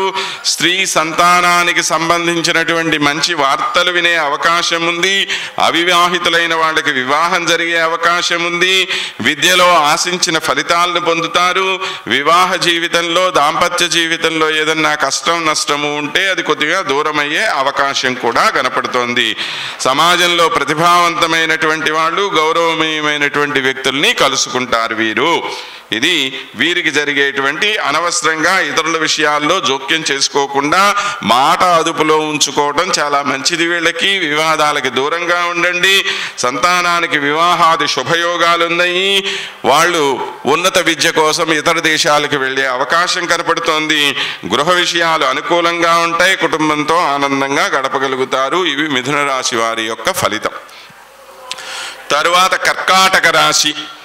ఈ కర్కాటక రాశి వారి యొక్క నక్షత్రాలు, పునర్వసు నక్షత్రం ఇంతకుముందు దానిలో మిగిలినటువంటి 4వ పాదం, పుష్యమి నక్షత్రం సంపూర్ణంగా, ఆశ్లేష నక్షత్రం సంపూర్ణంగా. నామ నక్షత్రాలకు చూస్తే హే, హూ, హో, డా, హే, డి, డు, డే, డో, వి అక్షరాలతో ప్రారంభమయ్యేటువంటి పేరు ఉంటే వారు కర్కాటక రాశి. వీరి యొక్క ఆదాయ వ్యయాలు కూడా చాలా బాగున్నాయి. 8, 2గా ఉంది ఆదాయం వ్యయం. రాజపూజ్య అవమానాలు కూడా చక్కగా ఉంది. 7, 3, 7:3లో ఉంటుందన్నమాట. వీరు మంచి మంచి సభల్లో పాల్గొని ఇతరులను ప్రభావితం చేయగలిగిన వాళ్ళుగా ఉంటారు. వ్యక్తిగత విజయాలను ఇతరులతో మెరుగైన సంభాషణ ద్వారా అన్ని రంగాల్లో విజయం సంపాదిస్తారు. కొత్త ఆదాయ మార్గాలు ఏర్పడతాయి. వీరి ఆదాయం పెరుగుతుంది. ఉద్యోగాలు మారాలనుకునే వారికి అవకాశం వచ్చి కొత్త ఉద్యోగం పొందుతారు. ఆన్లైన్ అడ్వర్టైజ్మెంట్ చేసుకునే వాళ్ళకి వ్యాపారంలో వృద్ధి పొందే అవకాశం ఉంది. విద్యార్థులు సృజనాత్మకతతో వ్యవహరించడం వల్ల మంచి ప్రయోజనాన్ని పొందే అవకాశం ఉంది. నూతన ఆవిష్కరణలు చేస్తారు. గృహ విషయాల్లో సంతోషంగా ఉంటారు. అత్తమామల నుంచి శుభ వార్తల్ని అందుకుంటారు. అక్టోబర్లో ముఖ్యంగా బృహస్పతి కర్కాటక రాశిలోనికి ప్రవేశిస్తాడు. అప్పుడు విద్యా, ధనం, సంతానం, వైవాహిక జీవితం, వ్యాపారం, ముఖవర్చస్సు, దైవ బ్రాహ్మణ భక్తి, దాన ధర్మాలు, సౌఖ్యం వంటి అనేక సత్ఫలితాలు కలిగే అవకాశం ఉన్నది వీళ్లకు. ఆ తరువాత రాశి సింహరాశి.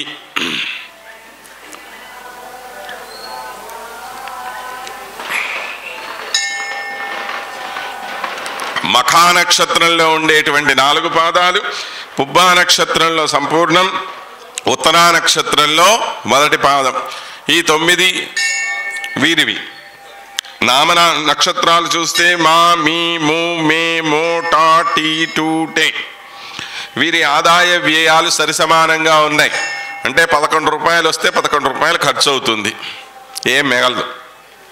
రాజపూజ్యం, అవమానం ఎక్కువగా ఉంది. 3, 6 అంటే 3 వంతులు గౌరవం దొరికితే 6 వంతులు మీకు కష్టం నష్టం కలిగేటువంటి అవకాశం ఉన్నది.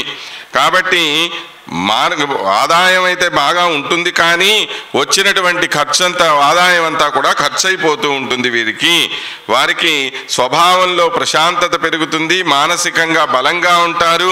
అకస్మాత్తుగా ధనం చేతికి అందుతుంది. పనిచేసే రంగంలో గుర్తింపు లభిస్తుంది. వీరికి గురువు ఏకాదశ స్థానంలోకి వచ్చినప్పుడు మంచి జరుగుతుంది. ఆర్థిక ప్రతికూల పరిస్థితులు తొలగి మార్గం సజావుగా ఉంటుంది. ధనాదాయం కలుగుతుంది. అంటే అన్నీ మంచిగా ఉన్నాయి కదా అని చెప్పి సంతోషపడద్దు, అంతకంత ఖర్చు కూడా ఉన్నది అనే విషయాన్ని మీరు తెలుసుకోండి. ఆ తరువాత కన్యారాశి ఈ కన్యారాశి ఎవరెవరిది అనంటే ఉత్తరా నక్షత్రంలో మిగిలినటువంటి 3 పాదాలు, హస్తా నక్షత్రం సంపూర్ణంగా, చిత్తా నక్షత్రంలో ఉండేటువంటి 1, 2 పాదాల వారు దీనికి సంబంధించినటువంటి వ్యక్తులుగా ఉన్నారు. వీరి యొక్క నామ నక్షత్రాలు టో, పా, పీ, పూ, షం, నా, ఢ, పే, పో. ఈ యొక్క నామ నక్షత్రాలు ఏవైతే ఉన్నాయో వీరందరూ కూడా దానికి సంబంధించినటువంటి వ్యక్తులుగా ఉంటారు. వీరి యొక్క ఆదాయ వ్యయాలు 14-2 అంటే మంచి ఆదాయం ఉంది. 14 రూపాయలు డబ్బులు వచ్చినాయి అంటే 2 రూపాయలు ఖర్చు అవుతున్నాయి. మీకు కావలసినంత డబ్బు ఇందాక చెప్పాం కదా. రాజపూజ్యం అవమానము ఇది సరి సమానంగా ఉంది, 6-6గా ఉన్నది వీరికి. కాబట్టి అన్ని విషయాల్లో మంచిగానే ఉంటుంది. ఆత్మవిశ్వాసం, ఆశావహ దృక్పథాన్ని వీళ్ళు అలవర్చుకుంటారు. ఇంతకుముందు వాళ్లకు ఉన్నటువంటి మానసికమైన సమస్యలు తొలగి తిరిగి జీవితంలో ఉన్నతమైనటువంటి స్థానాన్ని పొందుతారు. కుటుంబ జీవితం ఆనందంగా ఉంటుంది. ధనం నిల్వ చేయగలుగుతారు. ఉద్యోగంలో పదోన్నతి పొందేటువంటి అవకాశం ఉన్నది. వ్యాపారస్తులకి వారి వ్యాపారాలు కలిసి వస్తాయి. ఆర్థిక రంగ నిపుణులకి, బ్యాంకింగ్ ఫైనాన్స్ రంగంలో ఉండేవారికి, షేర్ మార్కెట్ల వాళ్ళకి, వడ్డీ వ్యాపారస్తులకి వీళ్ళందరికీ కూడా బాగుంది. ఎప్పటి నుంచో ఉన్నటువంటి సమస్యలకి దీర్ఘకాలికమైనటువంటి పరిష్కారం లభిస్తుంది. ప్రేమ వివాహాల వారికి జరుగుతాయి. శుభయోగాలు సంప్రాప్తిస్తాయి. ఇవి మన మిథున రాశి వారి, కన్యా రాశి వారి యొక్క ఫలితాలు. తరువాత తులారాశి. తులారాశిలో చిత్తా నక్షత్రంలో ఉన్నటువంటి చివరి 2 పాదాలు, స్వాతి నక్షత్రం సంపూర్ణంగా, విశాఖ నక్షత్రంలో ఉండేటువంటి మొదటి 3 పాదాల వారు తులారాశికి సంబంధించిన వారుగా ఉంటారు. వీరి నామ నక్షత్రాలు రా, రీ, ట, రు, రే, రో, త, తి, తు, తే. ఈ అక్షరాలతో ప్రారంభమయ్యేటువంటి పేరు ఉంటే వారికి తులారాశి సంబంధించినదిగా ఉంటుంది. వీరి యొక్క ఆదాయ వ్యయాలు 11-5గా ఉన్నాయి. అంటే గొప్ప ఆదాయమే ఉంది, 5 మాత్రమే ఖర్చు ఉంది. రాజపూజ్య అవమానాలు గనక చూస్తే 2-2గా ఉన్నాయి వారికి. కాబట్టి దిగులు పడాల్సిన అవసరం లేదు. సానుకూలమైన ఫలితాలు ఉన్నాయి. ఆత్మవిశ్వాసం, సహనము కలిగి స్వభావంలో సున్నితత్వం కలిగి ఉంటారు.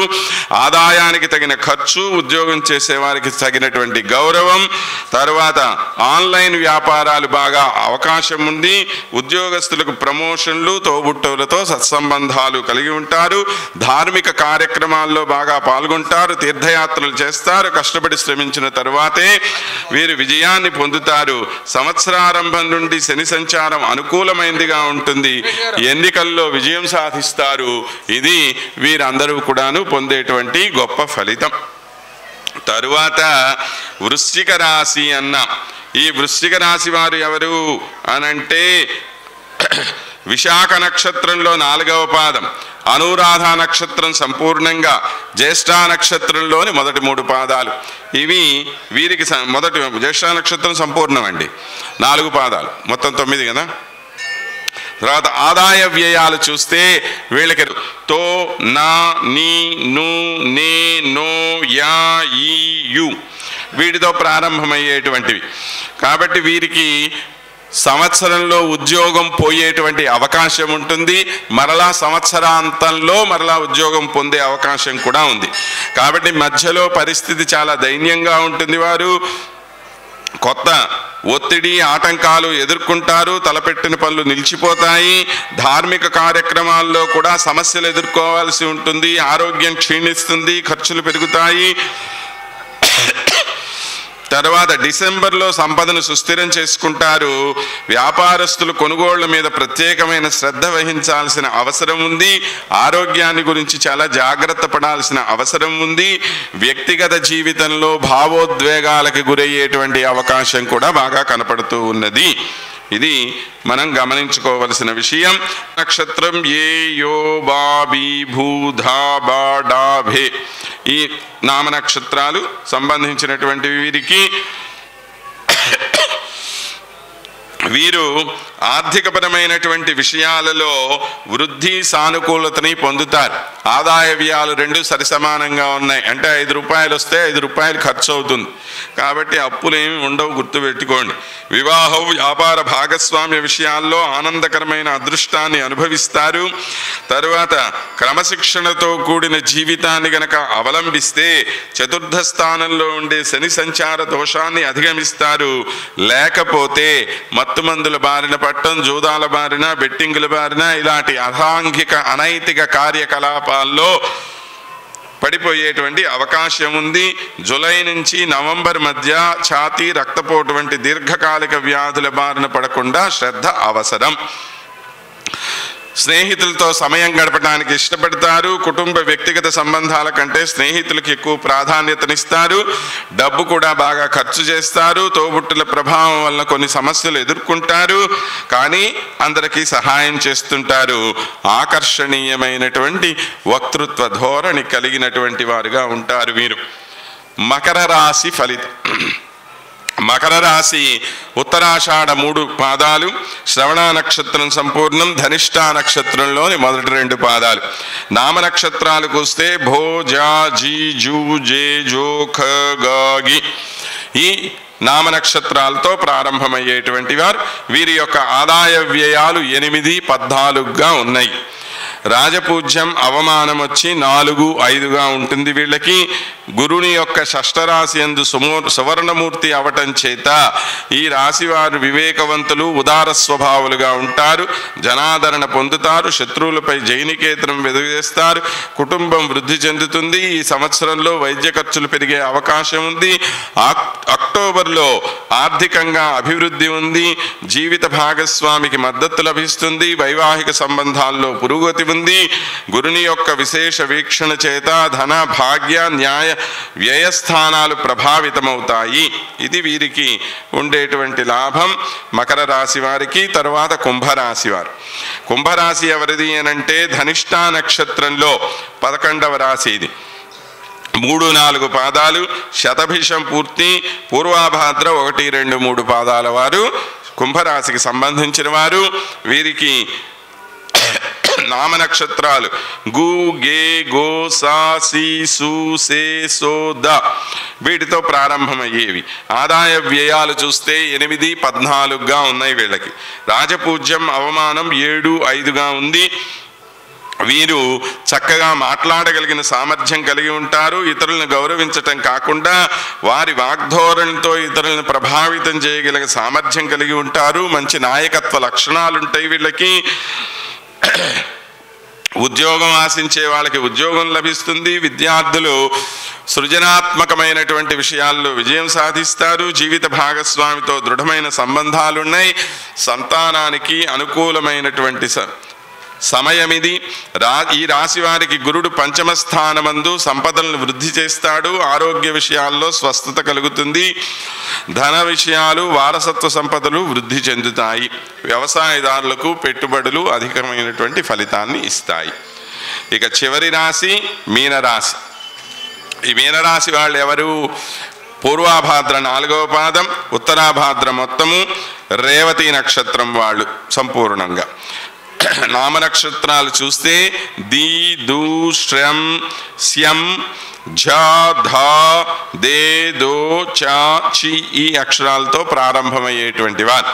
వీరి ఆదాయ వ్యయాలు సరి సమానంగా 5, 5గా ఉన్నాయి. రాజపూజ్యం అవమానం 3, 1గా ఉంది.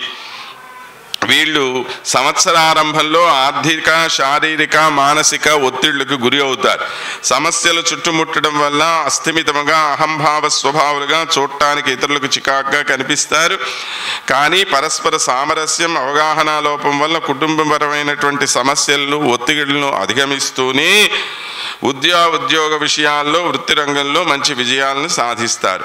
ప్రతి పని శ్రద్ధగా పూర్తి చేస్తారు. వీళ్ళకి ఏలినాటి శని జరుగుతోంది ప్రస్తుతం. అయినప్పటికీ క్రమశిక్షణతో న్యాయపాలన చేస్తూ సద్వర్తనులుగా ఉంటే ఏమాత్రం చెడు ఫలితాలు లభించవు. ఆధ్యాత్మికమైన ఎదుగుదల ఉంటుంది. దైవబలం ఉన్నది. మేధాశక్తి పెరుగుతుంది. ఎంత కష్టమైనటువంటి పనినైనా సులభంగా సాధించుకోగలిగిన సామర్థ్యం వీళ్ళకి ఉన్నది. ఇలాగా 12 రాసుల వారికి వారి వారి యొక్క సాధారణమైనటువంటి ఫలితాలు ఇక్కడ మనకి పంచాంగం ద్వారా చెప్పబడ్డాయండి. ఇవే మనం ఫైనల్ అనుకోవటానికి వీళ్ళే. అంటే సాధారణంగా మనం ఇంతకుముందు చెప్పాం కదా, ఒక రోగి యొక్క లక్షణం ఎలా ఉంటుందో సాధారణంగా చెప్తారు. కానీ ఆ కరెక్ట్గా రోగి ఆ రోగం ఉందా లేదా అని డాక్టర్ దగ్గరికి పోయినప్పుడు ఆయన దగ్గర కూర్చున్నప్పుడు ఆయన నిర్ధారణ చేస్తాడు ఇది ఉందా లేదా అని. అలాగనే ఇవి సాధారణమైనటువంటి ఫలితాలు. వీటిల్లో ఎంతవరకు మనకు సంబంధించినవి అనేటువంటిది మీకు సంబంధించినటువంటి ఏ సిద్ధాంతి గారో ఎవరి దగ్గరకు మీరు వెళ్ళి మీ జాతక చక్ర ప్రకారం ఏ విధంగా ఉందో తెలుసుకునే ప్రయత్నం చేస్తే మీకు సంపూర్ణమైనటువంటి ఫలితం మీకు లభిస్తుంది. ఇది సాధారణంగా అందరికీ ఉండేటువంటి స్థితి అన్నటువంటి విషయాన్ని మీరు తెలుసుకోవాలి. ఈ విధంగా పంచాంగ శ్రవణం చేయటము అనేటువంటిది చాలా అవసరమైనటువంటిదిగా మన పెద్దవాళ్ళు నిర్ణయం చేయటము. ఈ రోజు నుంచి మనకి వసంత నవరాత్రులుగా పేరుగాంచినటువంటివి ఇవి. మన శాస్త్రాలలో వసంత నవరాత్రులకి ఎంతో ప్రాధాన్యత ఉంది. ఈ మధ్యకాలంలో మనం విన్నటువంటి కొన్ని నవరాత్రులు, దేవీ నవరాత్రులు ఒకటి, గణపతి నవరాత్రులు అని ఒకటి, ఇలాగ కొన్ని మనం చెప్పుకుంటూ ఉన్నాం. దేవీ నవరాత్రులు మనకి శాస్త్రంలో ఉన్నాయి, మాఘ నవరాత్రులు ఉన్నాయి, వారాహి నవరాత్రులు ఉన్నాయి, వసంత నవరాత్రులు ఉన్నాయి. సరే, ఈ మధ్యకాలంలో మన వాళ్ళందరూ కలిసి గణపతి నవరాత్రులను కొత్తగా మొదలుపెట్టేశారు. గణపతి నవరాత్రులు అనేది ఏ శాస్త్రంలో మనకి చెప్పబడి ఉండలేదు. గణపతి పూజా విధానం అన్నిట్లోనూ ఉంది, కానీ గణపతి నవరాత్రులు అనేది మనం తయారు చేసుకున్నటువంటిది. అది 9 రోజులని పేరు పెట్టుకొని ఒక ఆయన 9 అంటాడు, ఒక ఆయన 3 రోజులు చేస్తాడు, ఒక ఆయన 7 రోజులు చేస్తాడు, ఒక ఆయనేమో 22 రోజులు లేకపోతే 36 రోజులు ఏదో చేస్తున్నారు. ఎవడికి ఎప్పుడు దోస్తే అప్పుడు. ఈరోజు వినాయకుడిని తీసిపోయి నెలల్లో వేయాలి అనుకుంటే ఆ రోజు తీసిపోయి వేసేస్తారు. ఇది శాస్త్రం లేదు, సాంప్రదాయం లేదు, ఏమీ లేదు.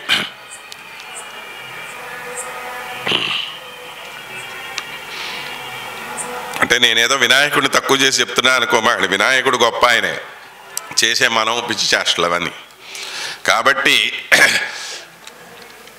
అలా కాకుండా ఈ వసంత నవరాత్రులు అనేటువంటివి చాలా ప్రాముఖ్యత కలిగినటువంటిది. ముఖ్యంగా వసంత నవరాత్రుల్లో రామాయణాన్ని వినటం చాలా చాలా శుభప్రదమైంది.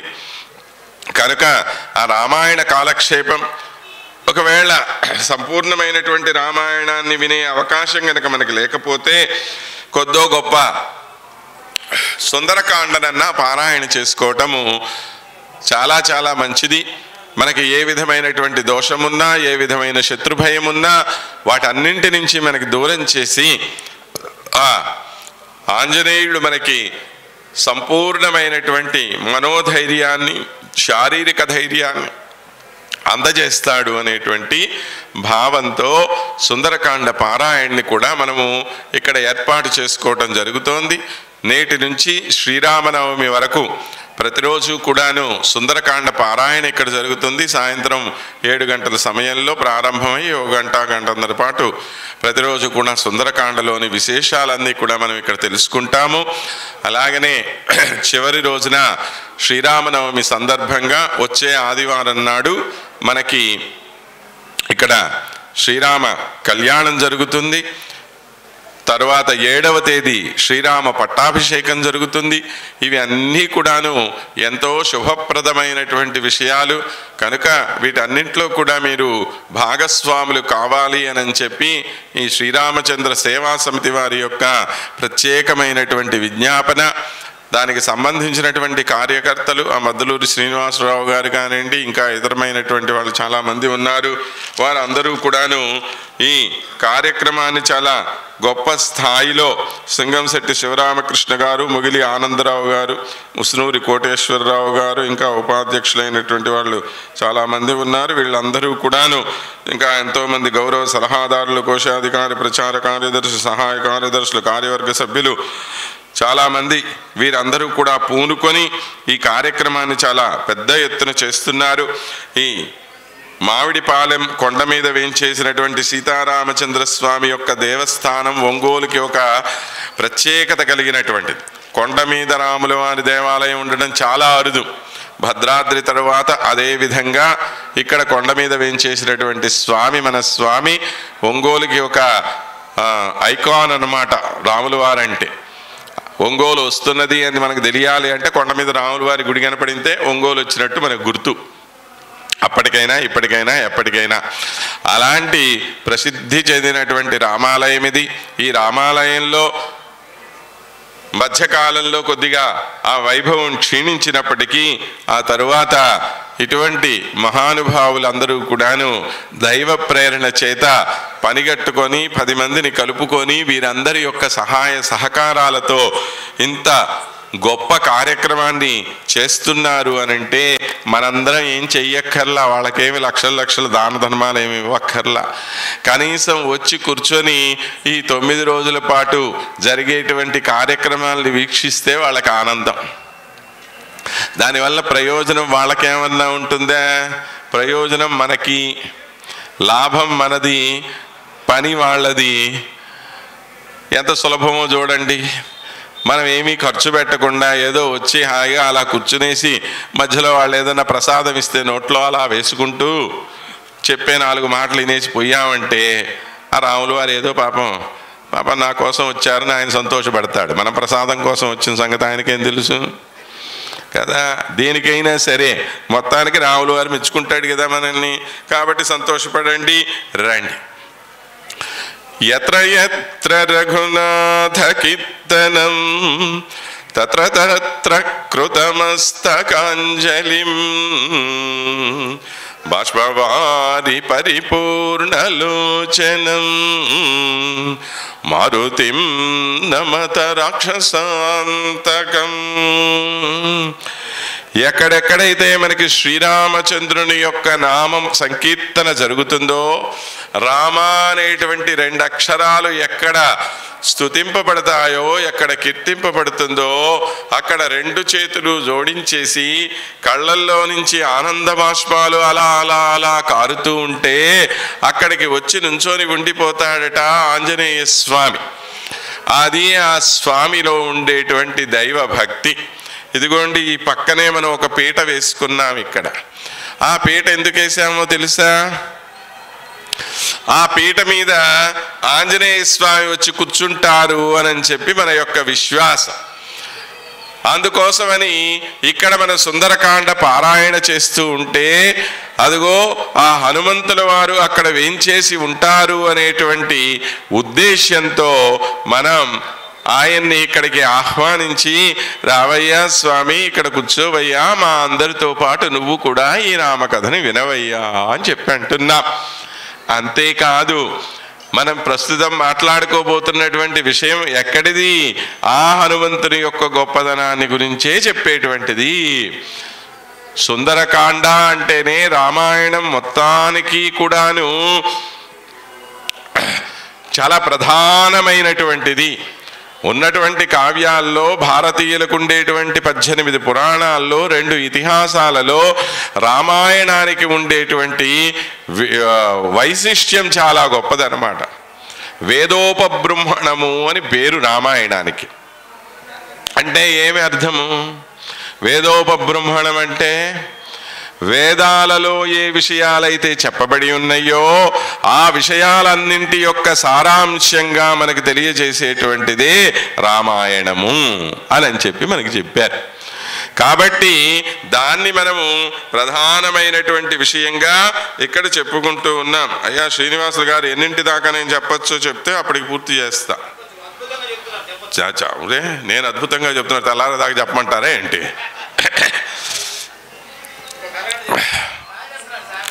మంచిది మంచిది. బాగా నేను చెప్పటం కాదు, అక్కడ కూర్చున్న ఆయన పలికిస్తుంటాడు. ఇక్కడ ఆయన అక్కడ కూర్చుంటే ఇక్కడ మాట వస్తుంది. ఆయన లేచి వెళ్ళిపోయాడు అనుకోండి, బే బే బే దే దేత ఏమీ ఉండదు ఇక్కడ. కాబట్టి మన గొప్పదనం ఏమీ ఉండదండి. మనం చెప్పేటువంటి కథలో గొప్పదనం ఉంది. మనం ఎవరి గురించి అయితే చెప్పుకుంటున్నామో ఆ మహానుభావుల్లో గొప్పదనం ఉంది. కాబట్టి ఇది గొప్పగా మీకు అనిపిస్తున్నది. చెప్పే ఆయన ఏదో గొప్పగా చెప్పాడు అనుకోమాకండి. చెప్పే ఆయన దగ్గర ఏమీ వ్యవహారం చెప్పించేవాడి దగ్గర ఉంది. చెప్పించేటువంటి వాడనమాట ఈ మహానుభావుడు. ఏం చేశాడు? అక్కడెక్కడో పరంధామంలో ఉన్నటువంటి పరమాత్మ తన విషయాల్ని ప్రజలందరికీ కూడా తెలియజేయటం కోసమని చెప్పి ఇదిగో ఈ లోకంలో రామాయణం అనేటువంటి ఒక మహాకావ్య రూపంలో ఇక్కడికి పంపించాడు. కుజంతం రామ రమేతి మధురం మధురాక్షరం ఆరుహ్య కవితా శాఖాం వందే వాల్మీకి మునికోకిలం. ఈ వాల్మీకి అనేటువంటి ఒక కోకిల చైత్రమాసం వచ్చింది కదండి. చైత్రమాసం వస్తే ప్రకృతి ఎంత చక్కగా తయారవుతుంది చూడండి. ఆ వెధవ ఇళ్లల్లో కూర్చొని ఏసీలు వేసుకొని లోపల మగ్గిపోయే కన్నా వచ్చి సాయంత్రం పూట ఇలా ఒక గంట సేపు కూర్చుంటే ఎంత చల్లటి గాలి చుట్టూతా, ఎంత ఆహ్లాదకరమైన వాతావరణం మనకి, అసలు శరీరానికి ఎంత హాయిగా ఉంటుంది. అవునా కాదా? ఇంత హాయి అయినటువంటి ఒక వాతావరణంలో చక్కగా అందరం కూర్చొని రాముల వారి కథ వినేటువంటి భాగ్యం కలగటమే మన జన్మలకి మనకు గొప్ప. దానికి మనల్ని మనమే అభినందించుకోవాలి. అబ్బా నేను బ్రహ్మాండమైన పని చేస్తున్నాను అని చెప్పి మనం భుజం మనమే తట్టేసుకోవాలన్నమాట. ఆ చైత్రమాసం రాగానే వాల్మీకి అనేటువంటి ఒక కోకిల చెట్టు మీదకెక్కి ఏమని కూస్తోంది? రామా రామా అని చెప్పి కూస్తోన్నది. కోకిల కూసేటువంటి స్వరాన్ని ఏమంటామో తెలుసా అండి? పంచమస్వరంలో కోకిల కూస్తోంది అంటాం. ఏమిటి ఆ పంచమస్వరము అంటే? నాలుగు వేదాల స్వరూపం. ఋగ్వేదం, యజుర్వేదం, సామవేదం, అథర్వవేదం అని చెప్పి 4 వేదాలు. ఈ 4 వేదాల యొక్క సారాంశముగా 5వ వేదంగా రామాయణాన్ని మనకు అందించినటువంటి మహానుభావుడెవరు? వాల్మీకి మహర్షి. కాబట్టి ఆ పంచమస్వరంలో కూస్తున్నటువంటి కోయిలాది. ఈ పంచమస్వరంలో కూస్తున్నటువంటి వాల్మీకి అనేటువంటి మునికోకిలకు నేను నమస్కారం చేస్తున్నానని ముందుగా నమస్కారం చేస్తున్నాము.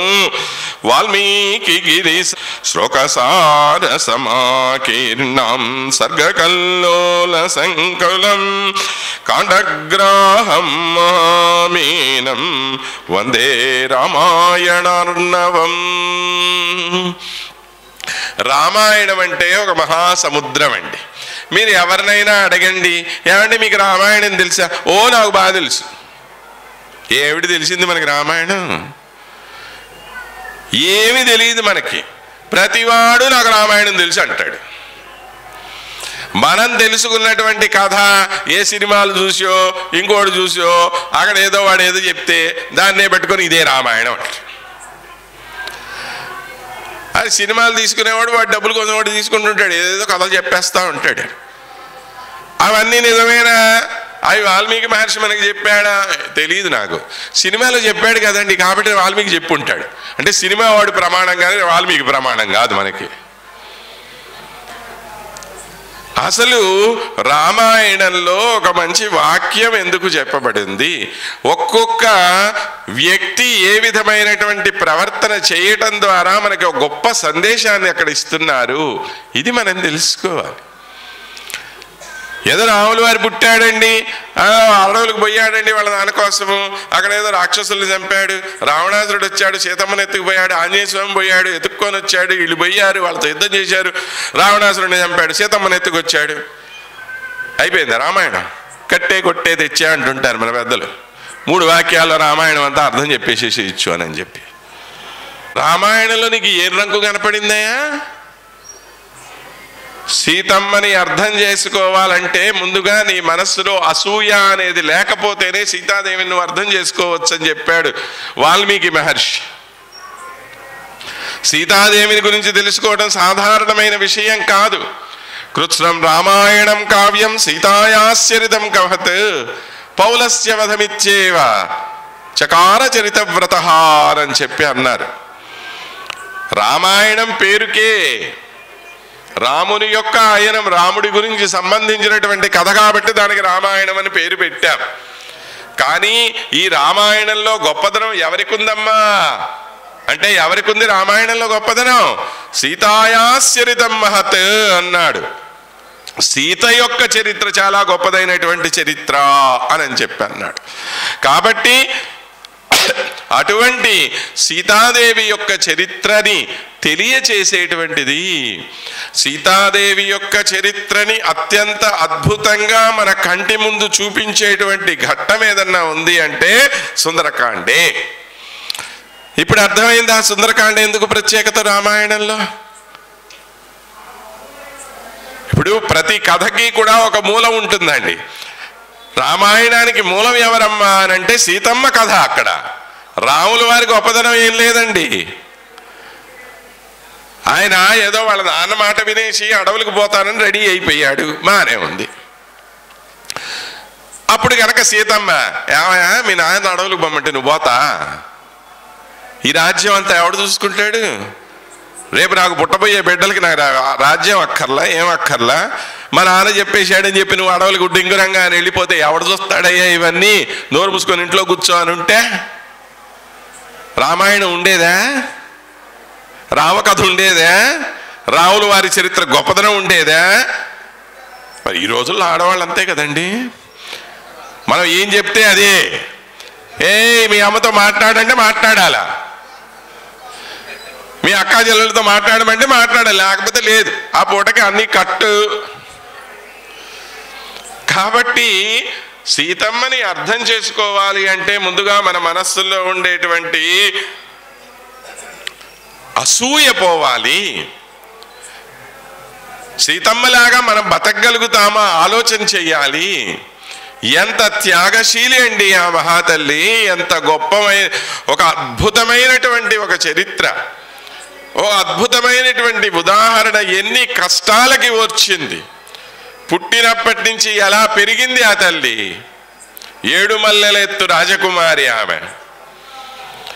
తండ్రి ఇంట్లో ఒక్క కష్టం అంటే కూడా ఏంటో తెలియకుండా పెరిగిన మహనీయురాలు. అలాంటి ఆమె రాముల వారిని వివాహం చేసుకొని అయోధ్య నగరానికి వచ్చి ఎన్ని కష్టాలకి తాను సిద్ధమయ్యిందండి.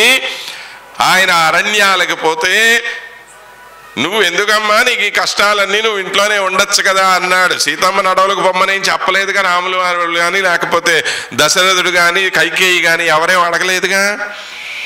మరి ఎందుకు వెళ్ళింది సీతాదేవి? అగ్రతస్తే గమిష్యామి మృదంతి కుశకంటకాని అని చెప్పి అంటుంది సీతమ్మ తల్లి. అయ్యా నువ్వు అడవులకు బయలుదేరితే అడవులకు పోయేటువంటి దోవలు నీ కాళ్ళకి ఎక్కడన్నా ముళ్ళు తగులుతాయి, రాళ్ళు తగులుతాయి, కాళ్ళకి ఎదురు దెబ్బ తగులుతుంది. వాటన్నింటినీ తొలగిస్తూ నేను ముందుకు వెళతాను అని చెప్పి ఆనాడు మాట చెప్పి ఆయన కోసం నారచీరలు ధరించి నేల మీద పడుకొని కందమూల ఫలాలు తిని దొరికింది తింది, దొరికింది తాగింది. రావణాసురుడు ఎత్తుకుపోతే కనీసం నీరు కూడా తాగకుండా అక్కడే అలాగా ప్రతిరోజు కూడా రామనామాన్ని జపిస్తూ సంవత్సరం పాటు అక్కడ ఉన్నది. కానీ ఆ మహాతల్లి ఎప్పుడు కూడా గీత దాటినటువంటి మహనీయుడు. అది సీతమ్మ యొక్క గొప్పతనం. అటువంటి సీతాదేవి యొక్క గొప్పదనాన్ని మరింతగా మరింతగా ప్రజ్వలింపజేసేటువంటి అద్భుతమైనటువంటి కాండ సుందరకాండ. అందుకే రామాయణం మొత్తంలో కూడాను అత్యద్భుతమైనటువంటి కాండగా సుందరకాండ అని చెప్తున్నాం మనం. ఇక రెండవది, ఎందుకు సుందరకాండ యొక్క ప్రత్యేకత ఏంటంటే, ఇవాళ మనకి సమయం ఎక్కువ లేదు కనుక కేవలం ఉపోద్ఘాతం చెప్పుకొని రేపటి నుంచి కథాభాగంలోనికి వెళదామండి. రెండవ వాడు మహానుభావుడు ఆంజనేయుడు, హనుమ స్వామి. పుట్టింది కోతిగా, చాలా నీచమైనటువంటి పుట్టుక వాస్తవానికి చూస్తే. కానీ తన యొక్క మేధా సంపత్తి చేత, తన యొక్క వాగ్వైభవం చేత, తన యొక్క పట్టుదల చేత ఎంతో అత్యద్భుతమైనటువంటి కార్యాలు, దుష్కరమైనటువంటి కార్యాలు సాధించి మనందరికీ కూడాను గొప్ప ప్రమాణంగా, గొప్ప ఇన్స్పిరేషన్గా నిలిచినటువంటి మహానుభావుడు ఎవరు అనంటే ఆంజనేయుడు. రామాయణంలో ఆంజనేయుడి యొక్క పాత్ర ఎటువంటిది అనంటే ఆచార్య పాత్ర అని చెప్పి మన పెద్దలందరూ చెప్పినటువంటి. ఆచార్యుడు ఏం చేస్తాడు, ఒక గురువు ఏం చేస్తాడు, సన్మార్గంలో మనల్ని ముందుకు తీసుకొని పోయేటువంటి వాడు ఆచార్యుడు. పరమాత్మ నుండి జీవాత్మ దూరం అయిపోతే జీవాత్మని మరలా పరమాత్మ దగ్గరికి చేర్చేటువంటి మహానుభావుడు ఆచార్యుడు. జీవాత్మ స్వరూపిణి సీతాదేవి, పరమాత్మ స్వరూపం శ్రీరామచంద్రుడు. అటువంటి శ్రీరామచంద్రుడి దగ్గరికి సీతాదేవిని చేర్చినటువంటి వాడు. ఈ జీవాత్మ ఆ పరమాత్మని చేరటానికి మధ్యలో మనకుండేటువంటి కష్టం ఏమిటి అంటే ఈ పెద్ద సంసారం అనే సముద్రం. అవునా? ఈ సంసారంలో పడి కొట్టుమిట్టాడుతున్న మనము ఏనాడు కూడా భగవంతుణ్ణి చేరటానికి ఇష్టపడం. ఇక్కడిక్కడే కొట్టుమిట్టాడుతూ ఉంటాం మనం. కానీ ఈ గోష్పదీకృత వారాసీం మసికీకృత రాక్షసాం అని చెప్పి స్వామిని మనం ప్రార్థన చేస్తూ ఉన్నాం. ఇంత పెద్ద సముద్రాన్ని, 100 యోజనాల విస్తీర్ణం కలిగినటువంటి సముద్రాన్ని అవలీలగా ఒక గోష్పాదం అంటాం. అంటే ఆవు గిట్ట ఉంటుంది చూడండి. ఆవు గిట్ట ఎంత ఉంటుందండి? ఎంత ఉంటుంది కదా? అది అట్లా నేల మీద నడిస్తే ఇంతే కదా, గిట్ట చిహ్నం పడుతుంది, గుర్తుపడుతుంది. కాబట్టి ఇంత పెద్ద సముద్రాన్ని ఎలా దాటేశాడు ఆయన అంటే, మనం చిన్న ఆవు గిట్ట నేల మీద పడితే ఇక్కడి నుంచి అక్కడికి ఎలా దూకేస్తామో, అతి సులభంగా మనం దూకేస్తామో, అలాగా అంత సులభంగా మొత్తం సముద్రాన్ని దాటేసినటువంటి మహానుభావుడు ఆయన. దేనివల్ల దాటగలిగాడు అనంటే దానికి సమాధానం మన కంచర్ల గోపన్న గారు అంటారు. కోతికి శక్యమా అసురకో కోటుల గెల్చుట. ఏమయ్యా, ఓ సాధారణమైనటువంటి కోతి చేయగలిగేటువంటి పనే ఇది? ఇంతమంది రాక్షసుల్ని సంహరించగలిగిందా కోతి? దేనివల్ల కలిగిందయ్యా అంటే నీ యొక్క గొప్పదనం, మా సీతమ్మ యొక్క పతివ్రత మహిమ, ఈ రెండింటి చేత హనుమంతుడు ఇదిగో ఇంత గొప్ప కార్యం చేయగలిగాడు అని చెప్పి కంచర్ల గోపన్న గారు, రామదాస్ గారు మనకి దాశరథి శతకంలో వర్ణన చేస్తారు. కాబట్టి సాధారణమైన నేనెక్కడయ్యా, నువ్వెక్కడ స్వామి? నీ యొక్క కార్యం చెయ్యాలి అన్న సంకల్పం నా మనసులో కలిగింది కాబట్టి నేను గొప్పవాడినయ్యాను, కానీ నాలో గొప్పదనం లేదు అంటాడు. నిజంగా ఆయనలో గొప్పదనం లేదా అండి? పుట్టగానే పైన ఆకాశంలో ఉన్నటువంటి సూర్యుడిని చూసి ఎర్రటి పండు అనుకొని ఇక్కడి నుంచి అక్కడికి దూకటంట.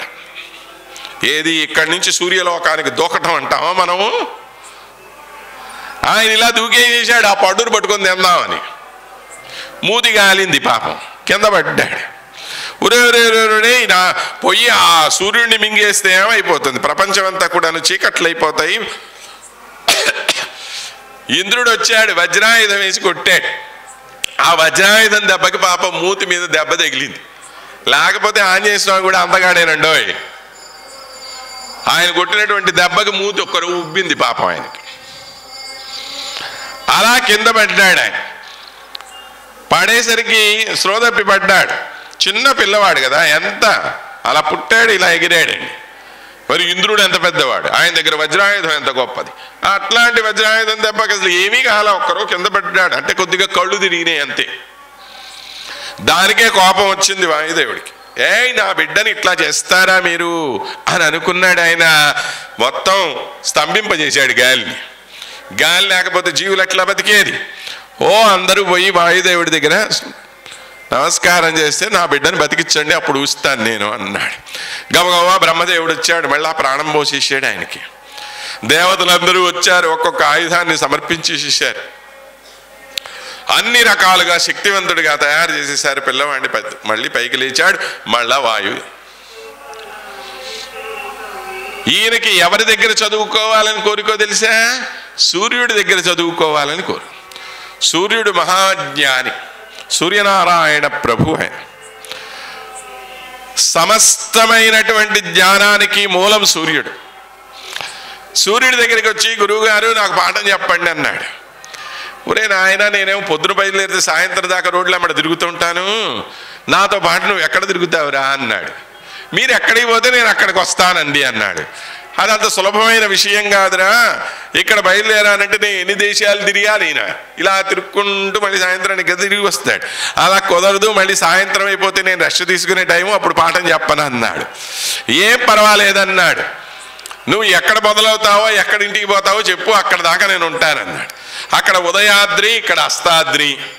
ఎక్కడైతే సూర్యుడు ఉదయిస్తున్నాడో, ఎక్కడైతే ఆయన అస్తమిస్తున్నాడో, ఇక్కడో కాలు పెట్టాడు, అక్కడో కాలు పెట్టాడు, మధ్యలో నుంచున్నాడు ఆమెను. ఇప్పుడు ఎప్పటి పాఠం అన్నాడు. ఇంకేం చేస్తాడు ఆయన? పాఠం చెప్పడం ప్రారంభించాడు. అలాగా నవవ్యాకరణవేత్త అయినటువంటి మహానుభావుడండి, 9 వ్యాకరణాలు నేర్చుకున్నటువంటి మహానుభావుడు.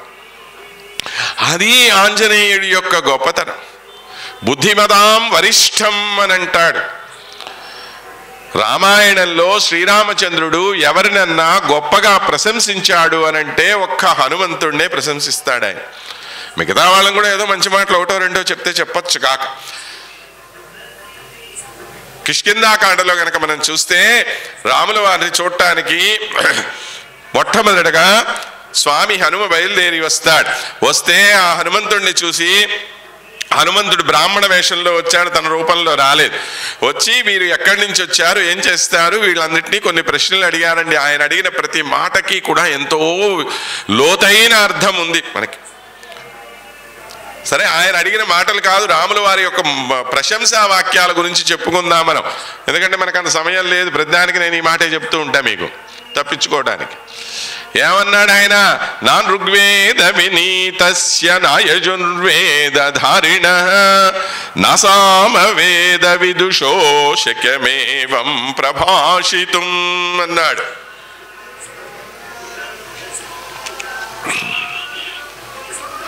అయ్యా, ఋగ్వేదం సంపూర్ణంగా అధ్యయనం చేసిన వాడు, ఋగ్వేద వినీతస్య అన్నాడు. ఋగ్వేదానికి తల వంచాలటండి. ఎందుకు వంచాలో తెలుసా? ఋగ్వేదంలో స్వరం చాలా కష్టం.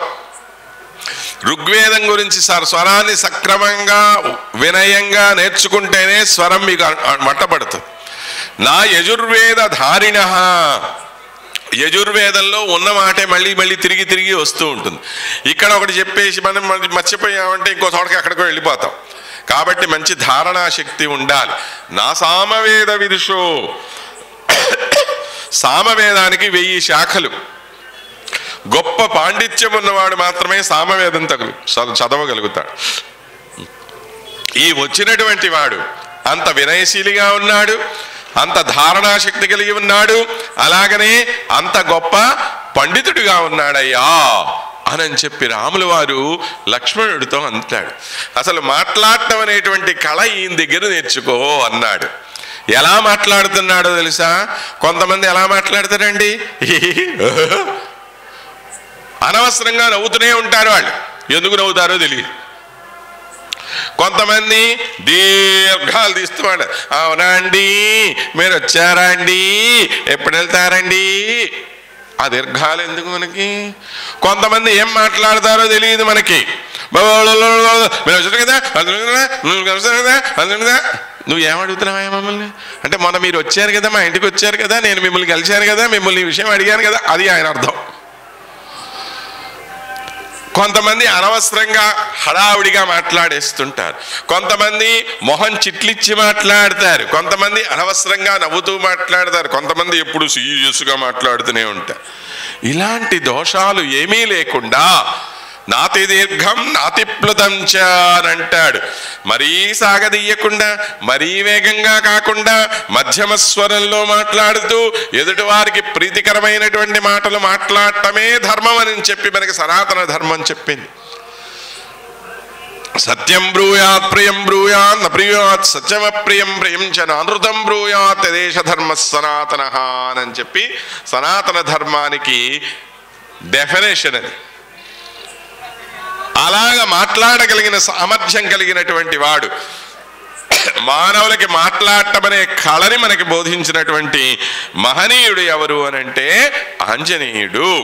అటువంటి ఆంజనేయుడు యొక్క చరిత్ర మనకి ఉండేటువంటిది, ఆంజనేయుని యొక్క గొప్ప వైశిష్ట్యమంతా మనకి తెలియచేసేటువంటిది సుందరకాండ కనుక అటువంటి సుందరకాండని మనము పారాయణ చేసుకోవలసిన అవసరం ఉన్నదన్నమాట. కనుక యావత్ స్థాస్యంతి గిరయః సరితస్యం మహీతలే తావత్ రామాయణ కథాలోకేషు ప్రచరిష్యతి అని చెప్పి అన్ని సంవత్సరాల పాటు ఈ రామాయణ సుందరకాండ శ్రీమద్ రామాయణం ఉంటుంది, అందులో మరీ ముఖ్యమైనటువంటిది సుందరకాండ. కనుక సుష్టు ఆద్రియతే ఇది సుందరః అని చెప్పి అర్థం. బాగా ఆదరింపబడినటువంటిది కనుక దీనికి సుందరకాండ అని పేరు. ఏమిటండి దీనిలో గొప్పదనము అంటే, సుందరే సుందరో రామ, సుందరే సుందరి కథా, సుందరే సుందరి సీత, సుందరే సుందరం వనం, సుందరే సుందరం కావ్యం, సుందరే సుందర కపి, సుందరే సుందరం మంత్రం, సుందరే కిమ్న సుందరం. సుందరకాండలో అన్నీ గొప్పవేట. రాములు వారు గొప్పవాడు, సీతమ్మ గొప్పది, కథ గొప్పది, అక్కడ ఉండేటువంటి అశోకవనం గొప్పది, కావ్యం ఎంతో గొప్పది, ఆఖరికి ఆ వానరుడైనటువంటి ఆయన కూడా సుందరుడేను. ఇక సుందరకాండని మించినటువంటి అద్భుతమైన మంత్రం ఇంకోటి లేదు అన్నారు. రామ మంత్రాన్ని మనకి సంపూర్ణంగా అందించినటువంటిది ఏది అనంటే సుందరకాండ. కనుక ఆ సుందరకాండ వైభవాన్ని మనకి తెలియచేసేటువంటిది ఈ 7 రోజుల పాటు మనకు జరగబోయేటువంటి విషయం. కనుక ఆ సుందరకాండని మన అందరము కూడాను పారాయణ చేసుకోవలసిన అవసరం ఉన్నది. అందరూ కూడా పెద్దవాళ్ళందరూ ఇళ్లల్లో పారాయణ చేసుకుంటారు.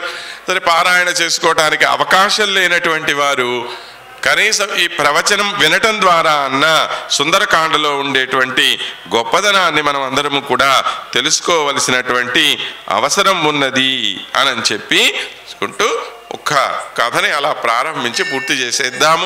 సీతాదేవిని వెతకటం కోసం దక్షిణ దిక్కుకి అంగదుడు, జాంబవంతుడు, హనుమంతుడు ఇలాంటి మహానుభావులందరినీ కూడాను సుగ్రీవుడు పంపించాడు. వీళ్ళందరూ కూడాను వెతుకుతూ ఉన్నారు. సీతాదేవి ఎక్కడా కనపడలేదు. చివరికి చాలా దిగులు పడిపోయి వీళ్ళందరూ కూడా దుఃఖంగా ఉన్నటువంటి సమయంలో సంపాతి అనేటువంటి ఆయన, జటాయువు యొక్క అన్నగారు, ఆయన వీళ్ళని చూశాడు. వీళ్ళందరూ కూడా మనం సుగ్రీవుడు వెనక్కిపోయామనంటే సుగ్రీవుడు మనల్ని సంహరించేస్తాడు, కాబట్టి మనము ప్రాయోపవేశం చేసి చనిపోదాము అని నిర్ణయం చేసుకొని అందరూ దర్భలు అలా పరుచుకొని ప్రాయోపవేశానికి సిద్ధమైపోయారు.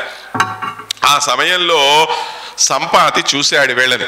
చూసి, ఎవరయ్యా మీరు, ఎందుకని ఈ విధంగా పడుకున్నారు అని అంటే, అప్పుడు వాళ్ళు ఏదో ఈ విధంగా చెప్తూ ఉంటే ఆ జటాయు విషయం విన్నాడు ఈయన. విని, ఎందుకు జటాయు గురించి మీరేం మాట్లాడుతున్నారు అంటే అప్పుడు జరిగినటువంటి విషయం అంతా చెప్పారు. శ్రీరాముడి గురించి, సీతాదేవిని రావణాసురుడు అపహరించుకుపోయిన విషయాన్ని ఇవన్నీ కూడా తెలియజేసి అప్పుడు సంపాతి అన్నాడు, ఏమయ్యా, నేను ఒక రోజు ఇక్కడ కూర్చొని ఉన్నాను, అతడు జటాయు నా యొక్క తమ్ముడు, మేమిద్దరము ఒకానొకప్పుడు పోటీలు పెట్టుకొని పైకి ఆకాశం మీదకి ఎగురుతూ ఉంటే నా తమ్ముడు కొంత ఎత్తు ఎగిరిన తర్వాత ఎగరలేకపోయాడు. సూర్యుడి యొక్క కిరణాల దెబ్బకి ఆయన యొక్క రెక్కలు కాలిపోవటం ప్రారంభమైపోయినాయి.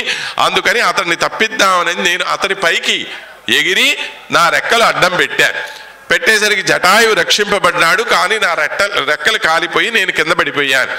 అప్పటి నుంచి ఇదిగో ఇక్కడే ఈ గుహలో పడుకొని ఉంటున్నాను, ఏదన్నా జంతువుల దగ్గరికి వస్తే వాటిని తిని బతుకుతున్నాను నేను అని చెప్పాడు.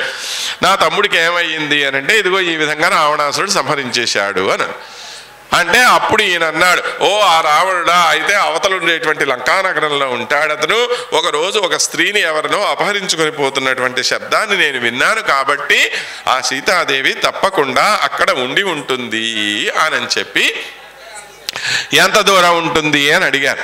1000 యోజనాల దూరంలో ఉంటుంది. యోజనము అంటే 200 కిలోమీటర్, 200 మైళ్ళు, అంటే 2500 మైళ్ళ దూరంలో ఉంది అది అని చెప్పాడు.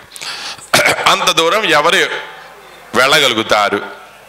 ఒక్కొక్కళ్ళు, అయ్యా నేను 50 ఎగరగలుగుతా, నేను 60 ఎగరగలుగుతాను, నేను 70 ఎగరగలుగుతాను ఇలా చెప్పాడు. అంటే అంగదుడు అన్నాడు, అయ్యా నేను 100 యోజనాలు పోగలుగుతాను కానీ మళ్ళీ తిరిగి రావటం నా వల్ల సాధ్యం కాదన్నాడు. జాంబవంతుడు అన్నాడు, అయ్యా నేను పోయి రాగలిగిన సామర్థ్యం ఉంది, కానీ ముసలివాడిని అయిపోయాను కదా, కృతయుగం నుంచి ఉన్నాడు పాపం ముసలాయనైనా, అప్పటి నుంచి ఉన్నాను కదా, నేను మళ్ళీ తిరిగి రాలేనేమో, భయంగా ఉన్నది అని అన్నాడు. వీళ్ళందరూ ఇలా మాట్లాడుకుంటుంటే ఓ పక్కన గమ్మును కూర్చొని ఉన్నాడు ఆంజనేయుడు. అప్పుడు జాంబవంతుడు అన్నాడు, మనందరం మాట్లాడుకుంటున్నాము, అక్కడ ఉన్నాడే ఆ హనుమ ఇవన్నీ కూడా సాధించగలిగినటువంటి వాడు, ఆ హనుమ ఎందుకు పోకూడదు అని చెప్పాను. అప్పుడు వీళ్ళందరూ వెళ్ళారు హనుమ దగ్గరికి. వెళ్ళి అయ్యా నువ్వే ఈ కార్యాన్ని సాధించుకురాగలిగిన వాడివి, నువ్వు మహాబలవంతుడివి, మహాబుద్ధిమంతుడివి, ధైర్యవంతుడైన వాడివి కనుక నువ్వే సీతాదేవిని చూసి రాగలిగిన సామర్థ్యం కలిగినటువంటి వాడివి, అక్కడ ఏం చెయ్యాలో ఏం చెయ్యకూడదో మనకేం తెలుసు, కాబట్టి ఇవన్నిటినీ కూడా నిర్ణయం చేసుకోగలిగిన మహానుభావుడివి నువ్వు అని చెప్పి అంటే అప్పుడు సిద్ధపడ్డాడు ఈయన. కనుక ఆ వీరందరి మాటల్ని పట్టుకొని ఆ స్వామి సముద్ర లంఘనం చేయటానికి సిద్ధమైనటువంటి వృత్తాంతం దగ్గర నుంచి మనకి సుందరకాండ ప్రారంభమవుతుంది. ఆ ప్రారంభ ఘట్టం నుంచి మనము రేపటి రోజు నుంచి చక్కగా ఈ విషయాలన్నిటినీ కూడాను తెలుసుకుందాము. కనుక మీరందరూ కూడా సావకాశంగా ఇక్కడికి విచ్చేసి రోజు ఓ గంటన్నర సమయాన్ని కనుక మీరు ఇక్కడ విచ్చేయగలిగితే రామాయణంలో ఉండే విశేషార్థాలు, అంటే రామాయణం అర్థం మీరు ఇప్పటికి ఎన్నోసార్లు విని ఉంటారు, కానీ ఎంతోమంది మహానుభావులు రకరకాలైన విషయాలను మనకి తెలియచేయటం జరిగింది.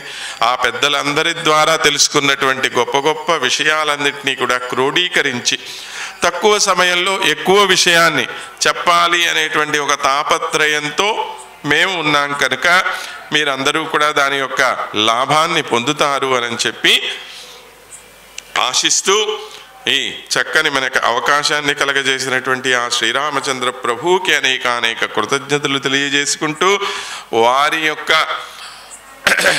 దూతలుగా ఆనాడు ఆ స్వామి హనుమ మనందరికీ కూడా ఏ మహాభాగ్యాన్ని ప్రసాదింపజేశారో అటువంటి మహాభాగ్యాన్ని మనందరికీ కూడా కలుగజేస్తున్నటువంటి ఈ శ్రీరామచంద్ర సేవా సమితి వారి అందరికీ కూడా ప్రతి వారికి కూడా ఆ రాముని యొక్క కృపా కటాక్షాలు సంపూర్ణంగా లభ్యమవ్వాలి అని చెప్పి ఆకాంక్షిస్తూ మంగళం కోసలేంద్రాయ మహనీయ గుణాబ్ధయే చక్రవర్తి తనూజాయ సార్వభౌమాయ మంగళం.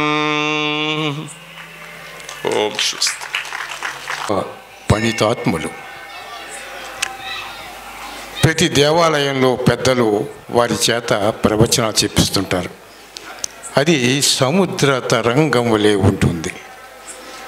అది వింటూ ఉంటే భక్త పారవశ్యమై ఆనందడోలికల్లో తేలియేస్తుంది. ఇందాక చెప్పారు ఇంతటి ఉగాది పంచాంగం గురించి. ఆ పంచాంగం ఎందుకు వినాలి అని ఒక్క మాటలో వారు చెప్పారు, చక్కగా తెలుసుకోవలసిన జాగ్రత్తలు అని. తర్వాత సీతా మనోభిరాముడు గురించి చెప్పారు. ఈ ఉగాదికి ఎంతటి ఎండలు ఉక్కపోతతో ఉండేటియో ఇక్కడ ఎప్పుడు ఏ మంచి రోజు ప్రారంభించామో చల్లటి వాతావరణం మధ్య ఈ శ్రీరామచంద్రుడు అలా కరుణించాడు. మధ్యాహ్నం 11:30 నుంచి ఎంత చల్లటి వాతావరణం. అది భక్తి పారవశ్య ప్రభావం. ఇటువంటి పెద్దలు చెబుతున్నప్పుడు ఆ యొక్క గాలి కూడా మారుతూ ఉంటుంది. అందువల్ల మనం చూసావా అవాంతరం ఎలా ఉంటుంది ఒకసారి. అందువల్ల ఇంతటి మహిమాన్వితమైన ఈ స్థలంలో మనం విధి తీరాలి, విధి తరించాలి. అప్పుడే మనం భక్తికి మూలంగా, భక్తికి పారవశ్యంగా ఉంటారు. పెద్దలు సన్మానించారు.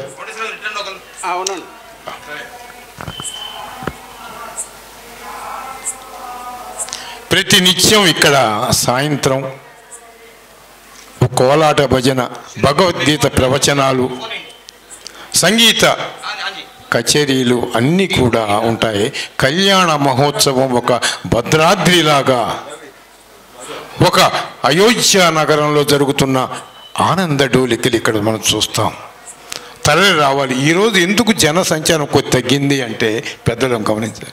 ప్రతి దేవాలయంలో ఉగాది పంచాంగం, మధ్యలో మనకు కొన్ని వందల మంది వచ్చే ఒక సభా వాతావరణంలో లక్ష్మీ నరసింహస్వామి పూజా కార్యక్రమాలు, ఇవన్నీ కూడా మనకు కొద్దిగా జనం తగ్గింది. అందువల్ల అందరూ రేపటి నుంచి జరగబో కార్యక్రమాలు అందరూ పాల్గొని మన ప్రసన్న చెన్నకేశవ స్వామి దేవస్థానం కానించి సాయంత్రం వేళల్లో భగవద్గీత ప్రవచనాలు, కోలాట భజనలు, సంగీత కచేరీలతోటి ఊరేగింపుగా బాల రామాయణం చిన్నపిల్లల చేత వేషధారణలతోటి చేసి వాళ్ళు భక్తి తత్వాన్ని, రాముని తత్వాన్ని, ఈ రామాయణ ప్రబంధ కావ్యాన్ని రచించిన పెద్దలు చెప్పారు. కోకిల కూసింది అని వాల్మీకి మహర్షులు ఇందాక చెప్పారు. ఆ ముగ్గును చూస్తూ ఆ మహత్తంతా కూడా ముగ్గులో ఉంది. మహర్షి అక్కడే తడయాడాడోడిని. వారికి అదే వాగ్ధాటి ప్రభావించింది. అందరూ రేపటి నుంచి మనం ప్రతి నిత్యం సాయంత్రం ఇక్కడ ఆనందంగా ఉండాలని కోరుకుంటూ తర్వాత మధురు శ్రీనివాసులు గారు ప్రసంగించవలసిందిగా కోరుచున్నాం.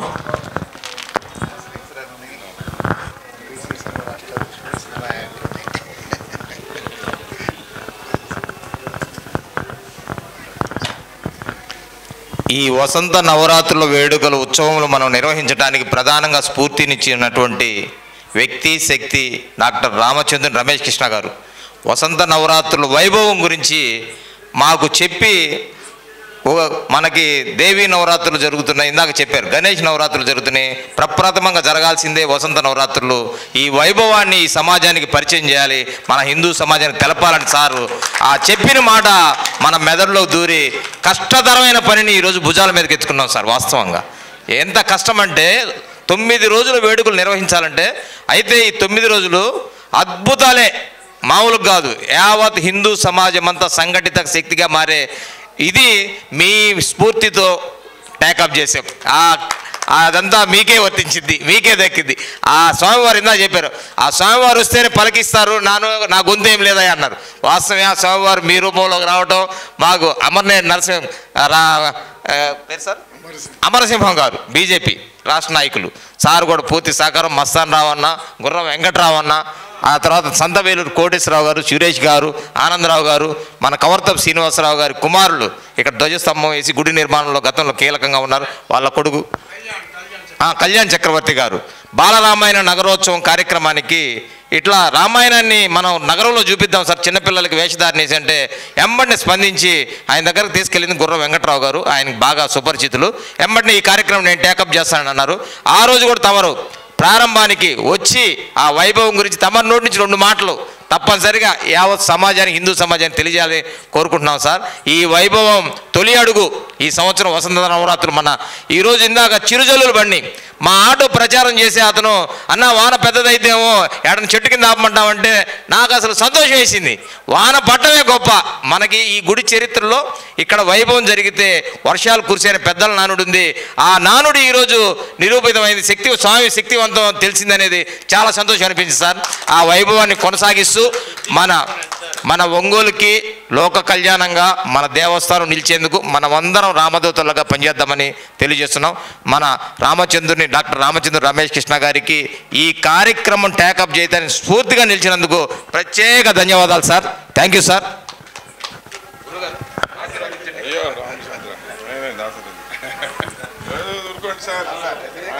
స్వామి పలుకులు మీ నోటి నుంచి వచ్చినాయి సార్.